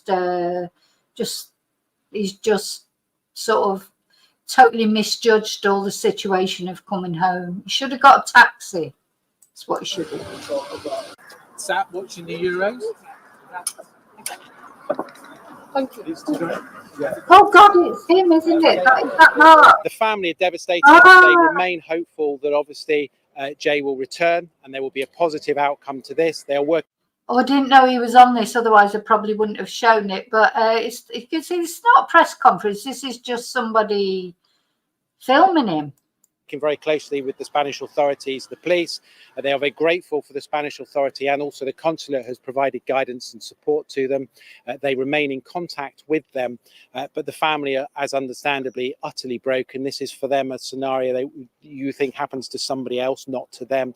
But they remain positive that there will be a positive outcome for this. The need next week, but all the witnesses when you can. Yeah. I need to speak to them. Yeah. But if there's things that bring me back. Yeah. Okay. No problem. I think there's two options. I do not believe Jay has wandered off to start a life of his own. There are two options. He has either come to harm himself by simply falling off an edge or a cliff or something, or there is a third party involvement which is based around some element of criminality. In the short period of time that I've been here, I have received significant information both through the family and friends. I've tracked down the number of witnesses, but there are two key people who I need to speak to. And these are the two men that Jay left with on the morning when he went back to this rental apartment. These two men, they have spoken to the police. They are now back in England, but these two men I need to speak to because they have crucial information. Well, he's in the wrong place to speak to them then, isn't he? Because they've gone back to England. But, you know, I hope if Mark can help in any way, I mean, all joking apart, good. I hope if he can help in any way, that's good. But I don't think he can, because I think the thing is, Jay is in that part somewhere. I personally don't think those two men have got anything to do with it, because Jay spoke to his friends in the morning. He never said that he was concerned about the men, as far as we know. And the police have interviewed them and let them go. So I think he's totally on a wild goose chase, personally. Don't know their names. I know a nickname of one of them, and I have a photograph of one of them. Yeah, their nickname is Johnny Vegas. We all know that, Mark. It's all over Twitter. So you didn't need to go to Tenerife to find that out.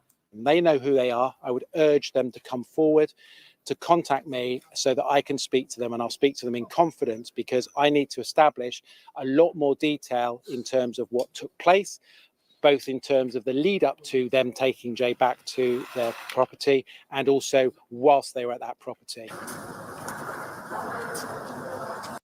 God, you know, when I found this news thing, it was supposed to be just, it says, what the other tourists say in Tenerife. It turns out it's like a publicity thing for Mark. I didn't know that, otherwise probably wouldn't have shown it. But anyway, it's interesting, I suppose.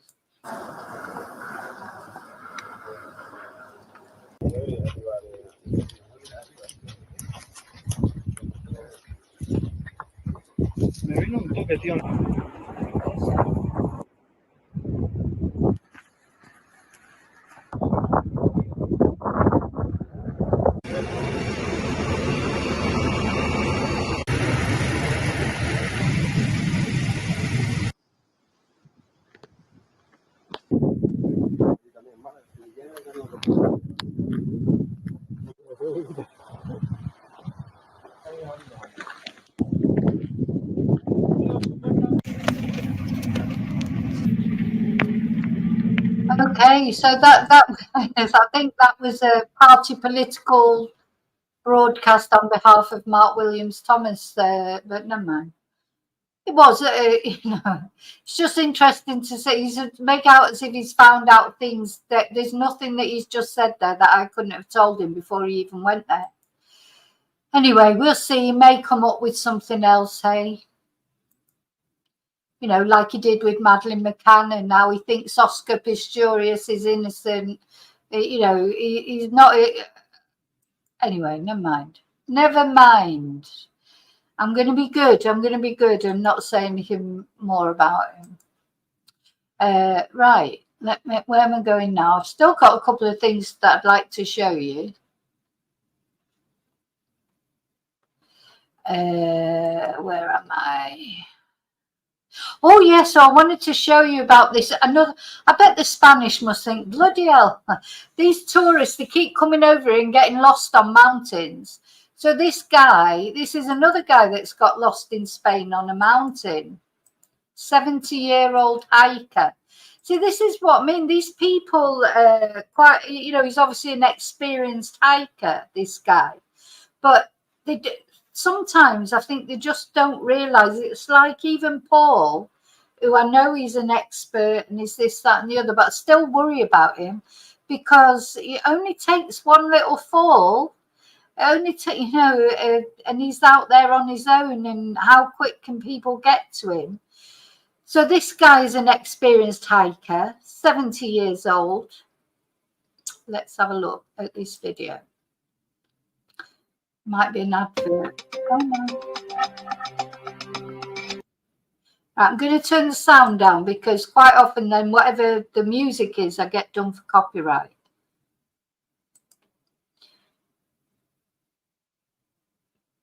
Ah.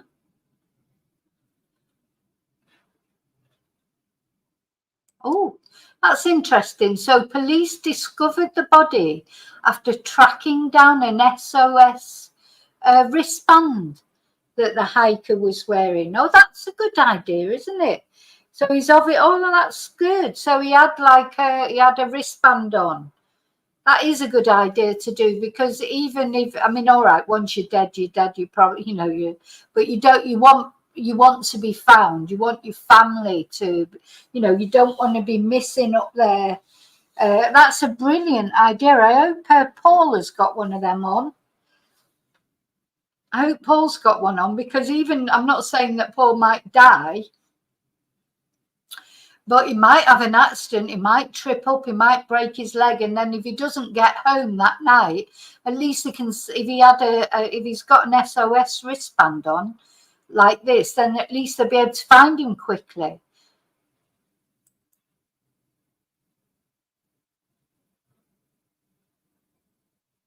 Oh, so they've sent a helicopter to pick him up and took him to a funeral parlour, bless him. So this was in the Pyrenees, but the Spanish part of the Pyrenees.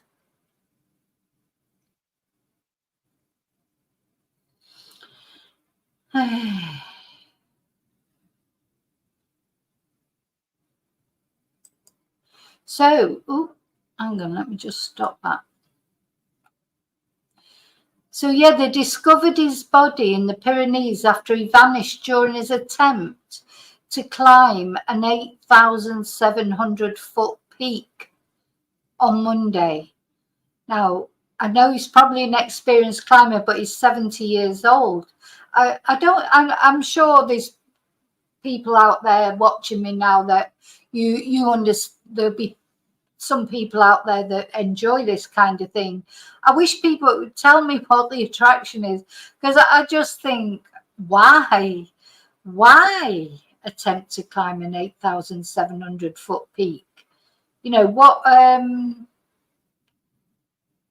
No, I just, especially at 70 years old, I don't know. I mean, each to their own, I suppose. Anyway, they found him, bless him. Glad they found him, and that's good for the family, of course. Sent the helicopter out to get him, and he was transported to be handed over to a funeral home. But the Spanish police are thinking, oh my God, all these tourists we have to go and rescue. So the grim discovery was made yesterday around 1 p.m. local time in the Western Pyrenees of Huesca, on the western side of the Aragon Alley. I don't know that area at all. I've driven through the Pyrenees. It's a very beautiful area. But yeah, driving through it is one thing. Actually going scaling these mountains is another. So mountain search and rescue team from the Civil Guard's Graham unit, the same specialists that are looking for Jay Slater in Tenerife, have been involved in the search efforts. And the unnamed man from London disappeared on Monday as he was hiking up the peak. And after the alarms were raised, the UK's Interpol office tracked down an SOS wristband the hiker was wearing. And the 3 Graham officers were then able to discover his whereabouts thanks to the coordinates. Footage released by the Civil Guard showed the operation to rescue the tragic hiker's remains, and a helicopter was deployed to the scene to transfer the Brit's body to a nearby mountain refuge to be handed over to funeral parlour workers. The late hiker is understood to have been walking between the Lizara and Kandanchu mountain refuges. Yeah, so that's another British person that's had to be found, but unfortunately that's a very sad ending to that. You know, although we can still hope, we can hope that Jay's will have a happier ending, but it just doesn't look very likely, does it? Unfortunately, doesn't look very likely, but what can we do? Yeah, thrill seekers. Yeah. Can't they just, I don't know, there's just something about climbing a mountain. I understand some thrill things. I mean, I would never jump out of an aeroplane, but I do understand like paragliding and these kind of things that people like doing. It's just these mountains. I don't know why. It just doesn't do it for me.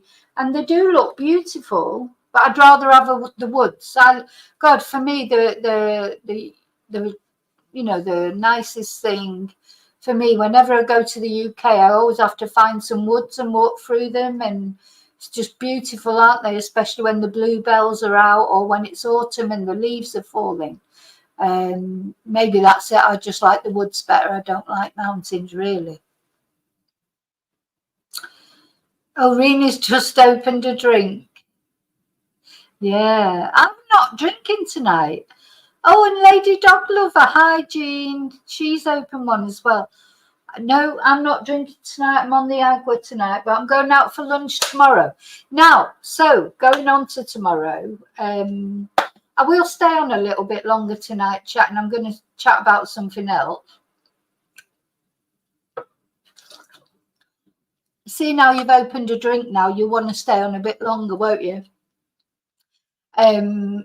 But talking about this, just finishing off talking about Jay. So tomorrow, as soon as the search starts, I'll be trying to find information that I might go live if I think there's enough information to go live with in the morning.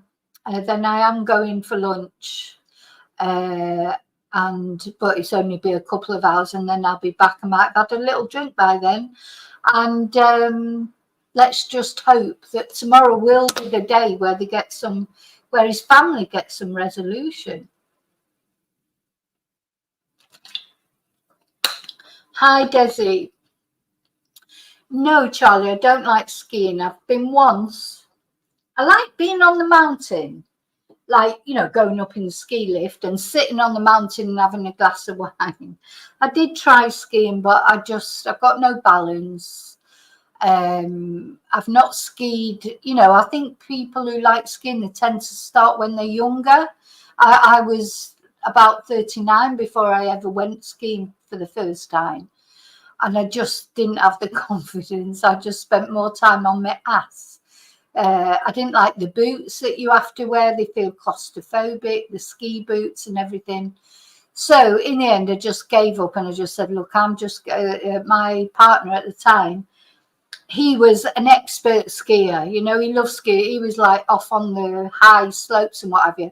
I was just trying on the training slopes, just having a little mess about. And I just spent most of the time on my backside. So in the end, I just said, no, that's it. I'm not doing it anymore. Get these boots off, the most uncomfortable boots. You know, I had to rent boots because I didn't have any. And, oh, so uncomfortable, aren't they? Didn't like it. Didn't like the feeling of my feet being constrained in them. So just got all that off and then went and sat outside a bar on the mountain and had a glass of wine, and that was nice. Exactly, the après ski is good. The après ski. I'm better on the other piste. Yeah, exactly. Hi, Jim. I'm at Annie. Okay, so I think I think because, you know, if I'm going to finish talking about Jay there, so just to let people know, so there's nothing more. I haven't got anything else to say about Jay now.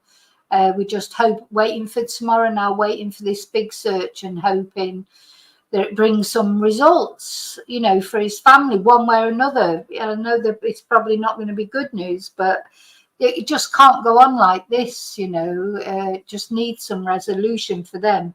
They must just be in hell, really going through hell. So what I thought I would talk about now, I have talked about a little bit on the members, is this Holly Willoughby thing.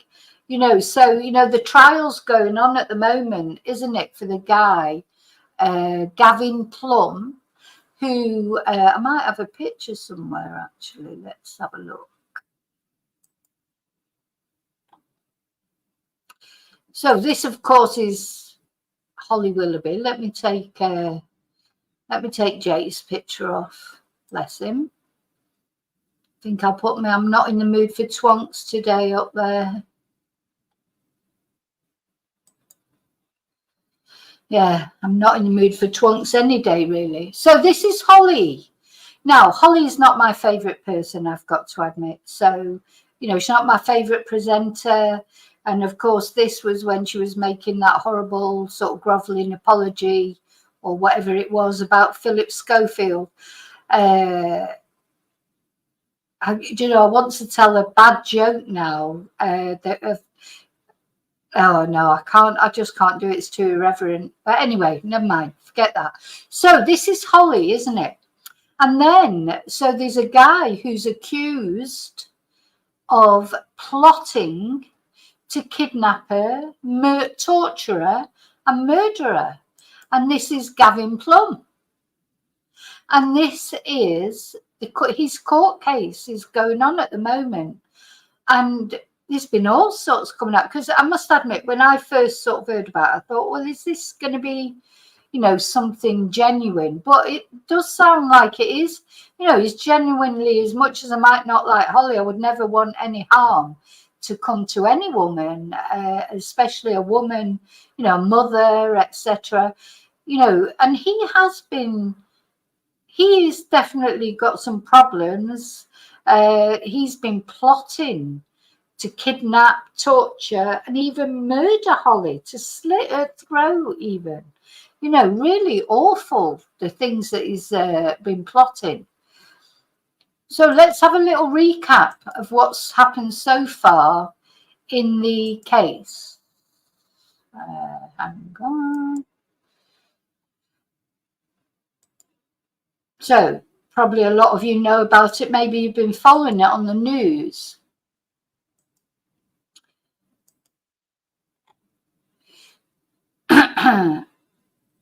So he's 37 years old. He's a security guard from Harlow in Essex, and he has pled not guilty. He denies 3 charges of soliciting murder and encouraging kidnap and rape. So serious charges that he's facing. And this is the video of when he was arrested. Let's have a look. And she's a fantasy of mine. I mean, she's a fantasy of a lot of guys, isn't she? I'm gonna lie, she's a fantasy of mine. I mean, she's a fantasy of a lot of guys, isn't she?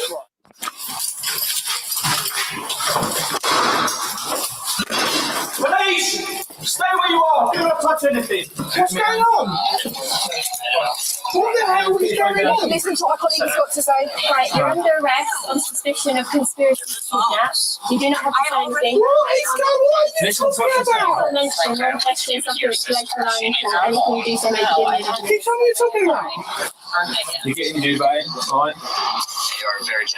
Necessities for the arrest are to allow for a prompt and effective investigation by interview and to prevent any further physical harm to the person. We'll talk about it. To who? Can you please explain to me what the hell is going on? At the moment, you're under arrest for conspiracy to kidnap. Who? Holly Willoughby. I think those ones are wrong. That's the allegation. Okay, where's that come from? He did look really surprised there. But, I mean, the thing is, even if what he's been doing is pure fantasy, It's not very nice, is it? I mean, for God's sake, you know, just the things if he's been saying those, what he's saying is he was saying these things, but it was just a sick fantasy. Well, he doesn't even say it was a sick fantasy. He's described it as a celebrity crush, you know, celebrity crush planning to kidnap and slit someone's throat. You know, that's not really a celebrity crush, is it? A celebrity crush is when, you know, you really like someone and you send them flowers or something. Not when you threaten to kidnap, you try and solicit someone to murder them. God. Like I said, it'll be assigned to you in custody, and you'll be interviewed about it. I'm not going to tell you any further than that at this current time, okay? Okay then. But that is the allegation. I'm not going to lie, she's a fantasy of mine. I mean, she's a fantasy of a lot of guys, isn't she? Right, okay. Anywhere in Florida. Mate, if you'd have knocked, I would have openly and spoke to you. As you said, the reason I was literally just about to go to bed. The reason that they're going into that is because of the offence that you've been arrested for. We need to make sure that we can gather as much evidence as we can as quickly put the door in to secure the evidence. All right. You've got there's no reason.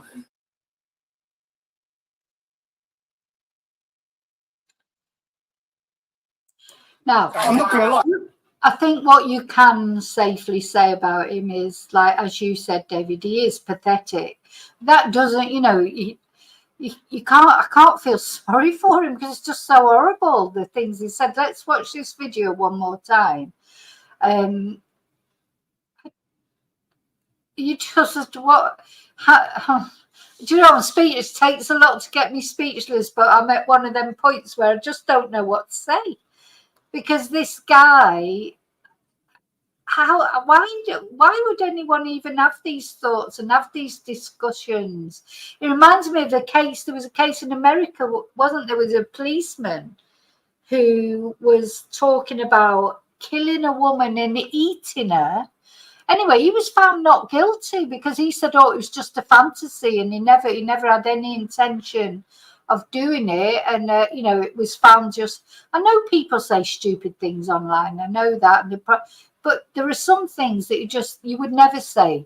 You know, saying a stupid thing online is like me sort of trolling Rishi Sunak, like, or I mean, no, I never said anything nasty to him, just that he's rubbish. You know, those kind of things. That's saying a silly thing online, not saying, oh God, you know, I want to like abduct you and murder you. I mean, crikey.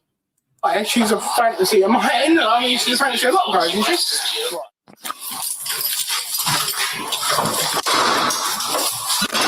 Police! Stay where you are! Do not touch anything! What's going on? What the hell is going on? Listen to what our colleague's got to say. Right, you're under arrest on suspicion of conspiracy to kidnap. You do not have to say anything. What is going on? Listen to what you're Not mention your question something which relates to lying for anything you do so may be given Keep telling me what you're talking about. You're getting new, babe. Alright? Necessities for the arrest are to allow for a prompt and effective investigation by interview and to prevent any physical harm to the person. We'll talk about it. To who? Can you please explain to me what the hell is going on? At the moment, you're under arrest for conspiracy to kidnap. Who? Holly Willoughby. I think those ones are warm. That's the allegation. Okay, where's that come from? Like I said, it'll be assigned to you in custody, and you'll be interviewed about it. I'm not going to tell you any further than that at this current time, okay? Okay then. But that is the allegation. I'm not going to lie, she's a fantasy of mine. I mean, she's a fantasy of a lot of guys, isn't she? Right. Anywhere in Florida. Mate, if you... Well, I bet he never thought he'd be over Sky News with no clothes on. Like, you know, how awful to... I think that would upset me more than being arrested. The thought that I've, you know, been blasted all over bloody Sky News, practically naked, and like everyone... Oh, God. You know, that I think that'd upset me more than actually being found guilty. I think I'd want to go to prison if I was him. I'd never want to look anyone in the face again. If you'd have knocked, I would have openly and spoke to you. As you said, the reason I was literally just about to go to bed. The reason that they're going into that is because of the offence that you've been arrested for. We need to make sure that we can gather as much evidence as we can as quickly put the door in to secure the evidence. All right. You've got no reason. He just doesn't get it, does he? You know, he is totally surprised. So yeah, he's a bit of a pathetic guy at the end of the day, but still dangerous. Do you know what I mean? Guys like that, they are dangerous. Anyway, so when he was giving evidence for the first time on Friday, he said that Holly Willoughby, so Gavin Plum, 37, so she's a little bit older than him. Holly Willoughby, 43, was my celebrity crush, but insisted he never intended to act on his alleged plans. In footage played at Chelmsford Crown Court, police are seen smashing through the front door of his home in Harlow, Essex, on the 4th of October last year before a topless Plum asks, "What the hell is going on?" Stood in his bedroom, is open-mouthed as he is handcuffed before an officer explains he's been arrested over an alleged conspiracy to kidnap the former This Morning host, Holly. Why do they always use the surnames? While he is sat on his bed. I'm not going to lie, she is a fantasy of mine, he says. She's a fantasy of a lot of guys, I expect. Prosecutors say Plum was obsessed with Holly, who stepped down from the ITV show in October last year after 14 years and planned to abduct, repeatedly RAPE, and murder her. Do you know, God, I bet she's glad she stepped down from... it would put you off being famous, really, isn't it? And as I say, she's not my favourite presenter, but you couldn't wish that on anybody. I mean, how awful to think that there's people out there, actually thinking things like that. So how he got caught was he was online on, and this undercover US police officer, he was online as well, and he came across Gavin Plum online on some of he was like on these weird sort of sites, on the dark web or whatever, where people talk about their sick fantasies. And he was an undercover policeman on there, and he came to his attention. Gavin Plum came to his attention, and he did not even know this, because he's from America, this police officer. He didn't even know who Holly Willoughby was at first, but then when he started to look into it, this is the story anyway. And he said, he then went to his superiors or whatever, he went to the British police, and that's how it all came about, because he said he believed that Gavin Plum posed an imminent threat to the presenter. So, yeah, because he was on this abduct lovers group. Let's have a look at that, actually. So could you imagine? So he was in a group that was called Abduct Lovers. So this US police officer told jurors he exchanged messages with Gavin Plum, sent flight details and a fake ID to gain trust. I mean, it's pretty horrible, isn't it? It's pretty horrible. So I don't know, it'd be interesting. I can't see that he's not going to get found guilty. They did find quite a lot of sex toys in his flat and that, but he said it was from a previous relationship. But he had like a dungeon type thing going on in his house. I wonder if it'll tell you. So apparently he allegedly shared video of his kidnap kit, bottles of chloroform, and he's supposed to have replied to this policeman with information, including a Google map showing his route to Willoughby's home and details of her car. I mean, he's gone into it pretty, ooh. He sent this selfie to the officer. Ooh, ooh.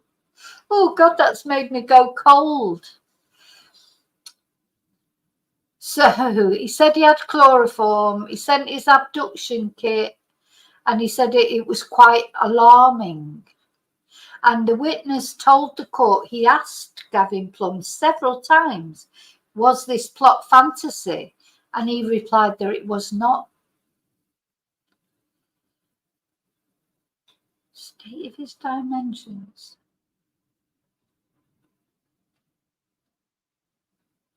What?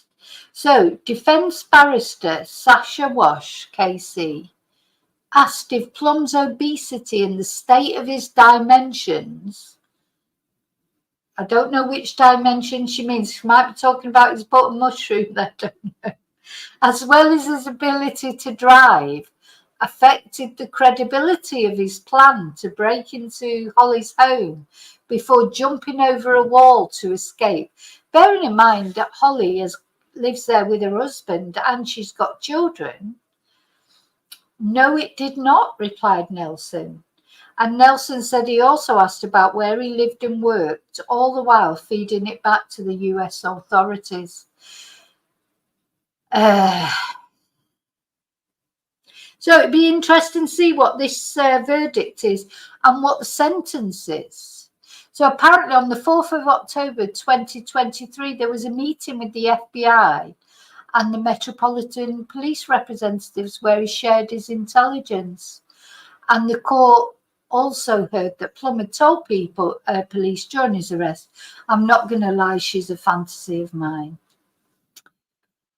Okay, so that trial's continuing. So I am keeping an eye on that because, you know, well, it's interesting, isn't it? But poor Holly, I do feel for her.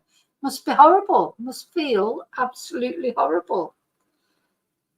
Yeah, it looks like, you know, it looks premeditated to me. I mean, would he have gone through with it if he could have found, he was trying to solicit people to do it?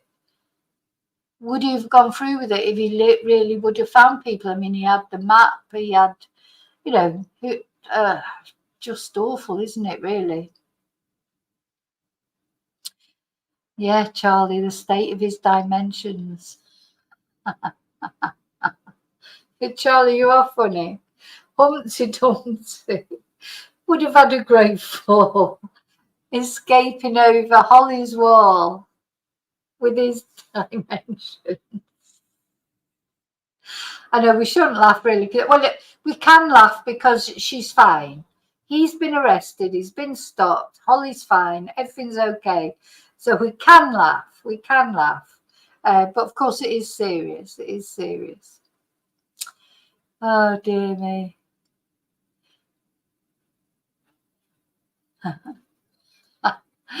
Oh, anyway, I'm going on that note, on the Humpty Dumpty.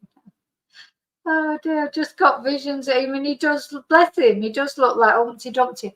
But seriously, joking apart, he had also had previous, you know, intimidated girls that he worked with as a security guard and things like that. So, you know, it's not the first time he'd done anything, you know, as a danger to women. But of course, he'd put on so much weight, he couldn't really get out and do stuff. He had to find other people to do it. Oh, dear. Do you know what? The world is batshit crazy, isn't it? It's absolutely batshit crazy. This is what, you know, you cannot make up what people really genuinely get up to. Do you know what I mean? You can't make it up. You know, if you made a Netflix documentary about this Holly Willoughby thing, like as if it was a film or something, or a film, people would say, oh, that could never happen. It's just, you know, life is just mad, isn't it? Absolutely crazy. Absolutely crazy. The world is crazy, isn't it? It's the world. It's a mad world. It really is. Sometimes I just think, God. Right. I think that was all I had to tell you. I mean, I could go on and talk about lots of different things. There's the Biden-Trump debate last night. There's this very strange case that I can't work out what's happening, that I am going to do a video on, about the paramedic and his partner who died. And I'm not sure whether it was him who killed her and then himself, or her that killed him. and then herself, but the police are not looking for anyone else. But that's too serious now. I'm not going to go into that now. Also, I'm waiting to see, because I don't know, you know, who was the murderer. Yeah. Yeah, there's so much to talk about. I haven't even gone into British politics for ages. You know, now I'm just counting down the days till the election. I can't even be bothered watching anything about it most of the time. Though I did watch the debate the other night, and then there's the reform part. You know, every day there's something, isn't there? I could literally be on a 24-hour stream. If my voice would last, or if I didn't have to work, or, you know, literally could do a 24-hour news stream for all the shit that happens. And we're all on Humpty Dumpty. Yeah. Oh, Humpty, I've got to look for some Humpty Dumpty now. Let's have no. Oh God, I wish I was good with videos and that. I'd make a video about Gavin Plum going over the wall.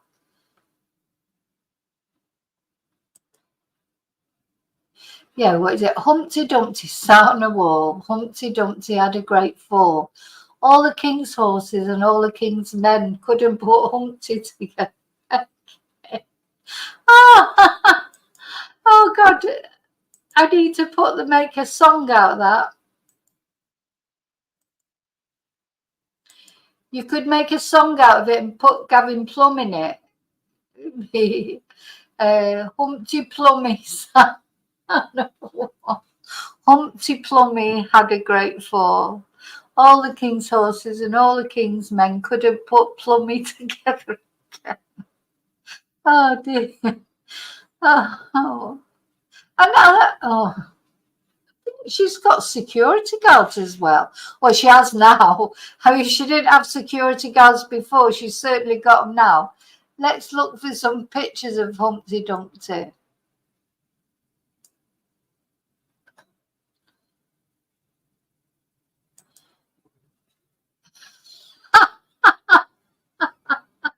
I mean, that is him, isn't it?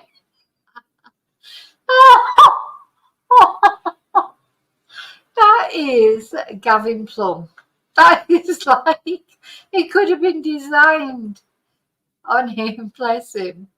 Oh dear me. I mean, you know what? He would have to kidnap someone, really. He hasn't got a lot going for him, has he? Because he hasn't even got a nice personality. I mean, do you know what? Honestly, joking apart, I really don't give a shit about looks. I honestly don't. I mean, obviously, you look at someone and think, oh, he's nice. But, you know, men can be attractive. They don't have to be, they have to look really attractive. But, oh, I wonder if I can. Oh God, I need to be able to put a picture of the two of them together. I'm going to do that for the next video I do about it. I'm going to do it. Humpty Alexander Dumpty. This is Gavin Plum, isn't it? Oh dear. Oh, of course, that's from the Shrek film. That's Humpty Dumpty from the Shrek film. I think they must have designed that on Gavin Plum.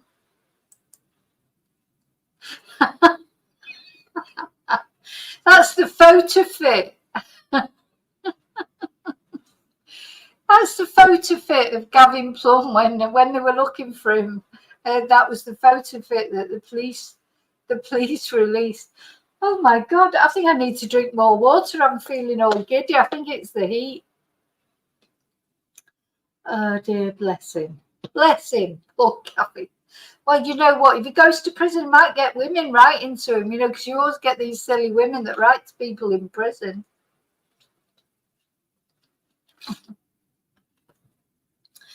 Oh, Rini, you're back. Unfortunately, I'm going soon, but you've missed the Humpty Dumpty. Oh dear me. Oh, be serious, Vicky. Do you know, sometimes, because you're covering true crime, look at the state of my hair's all over the place.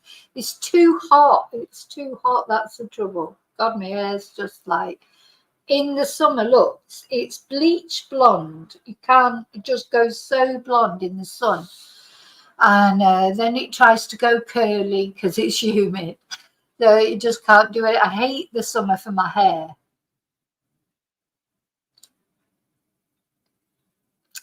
Okay, so I am really going this time.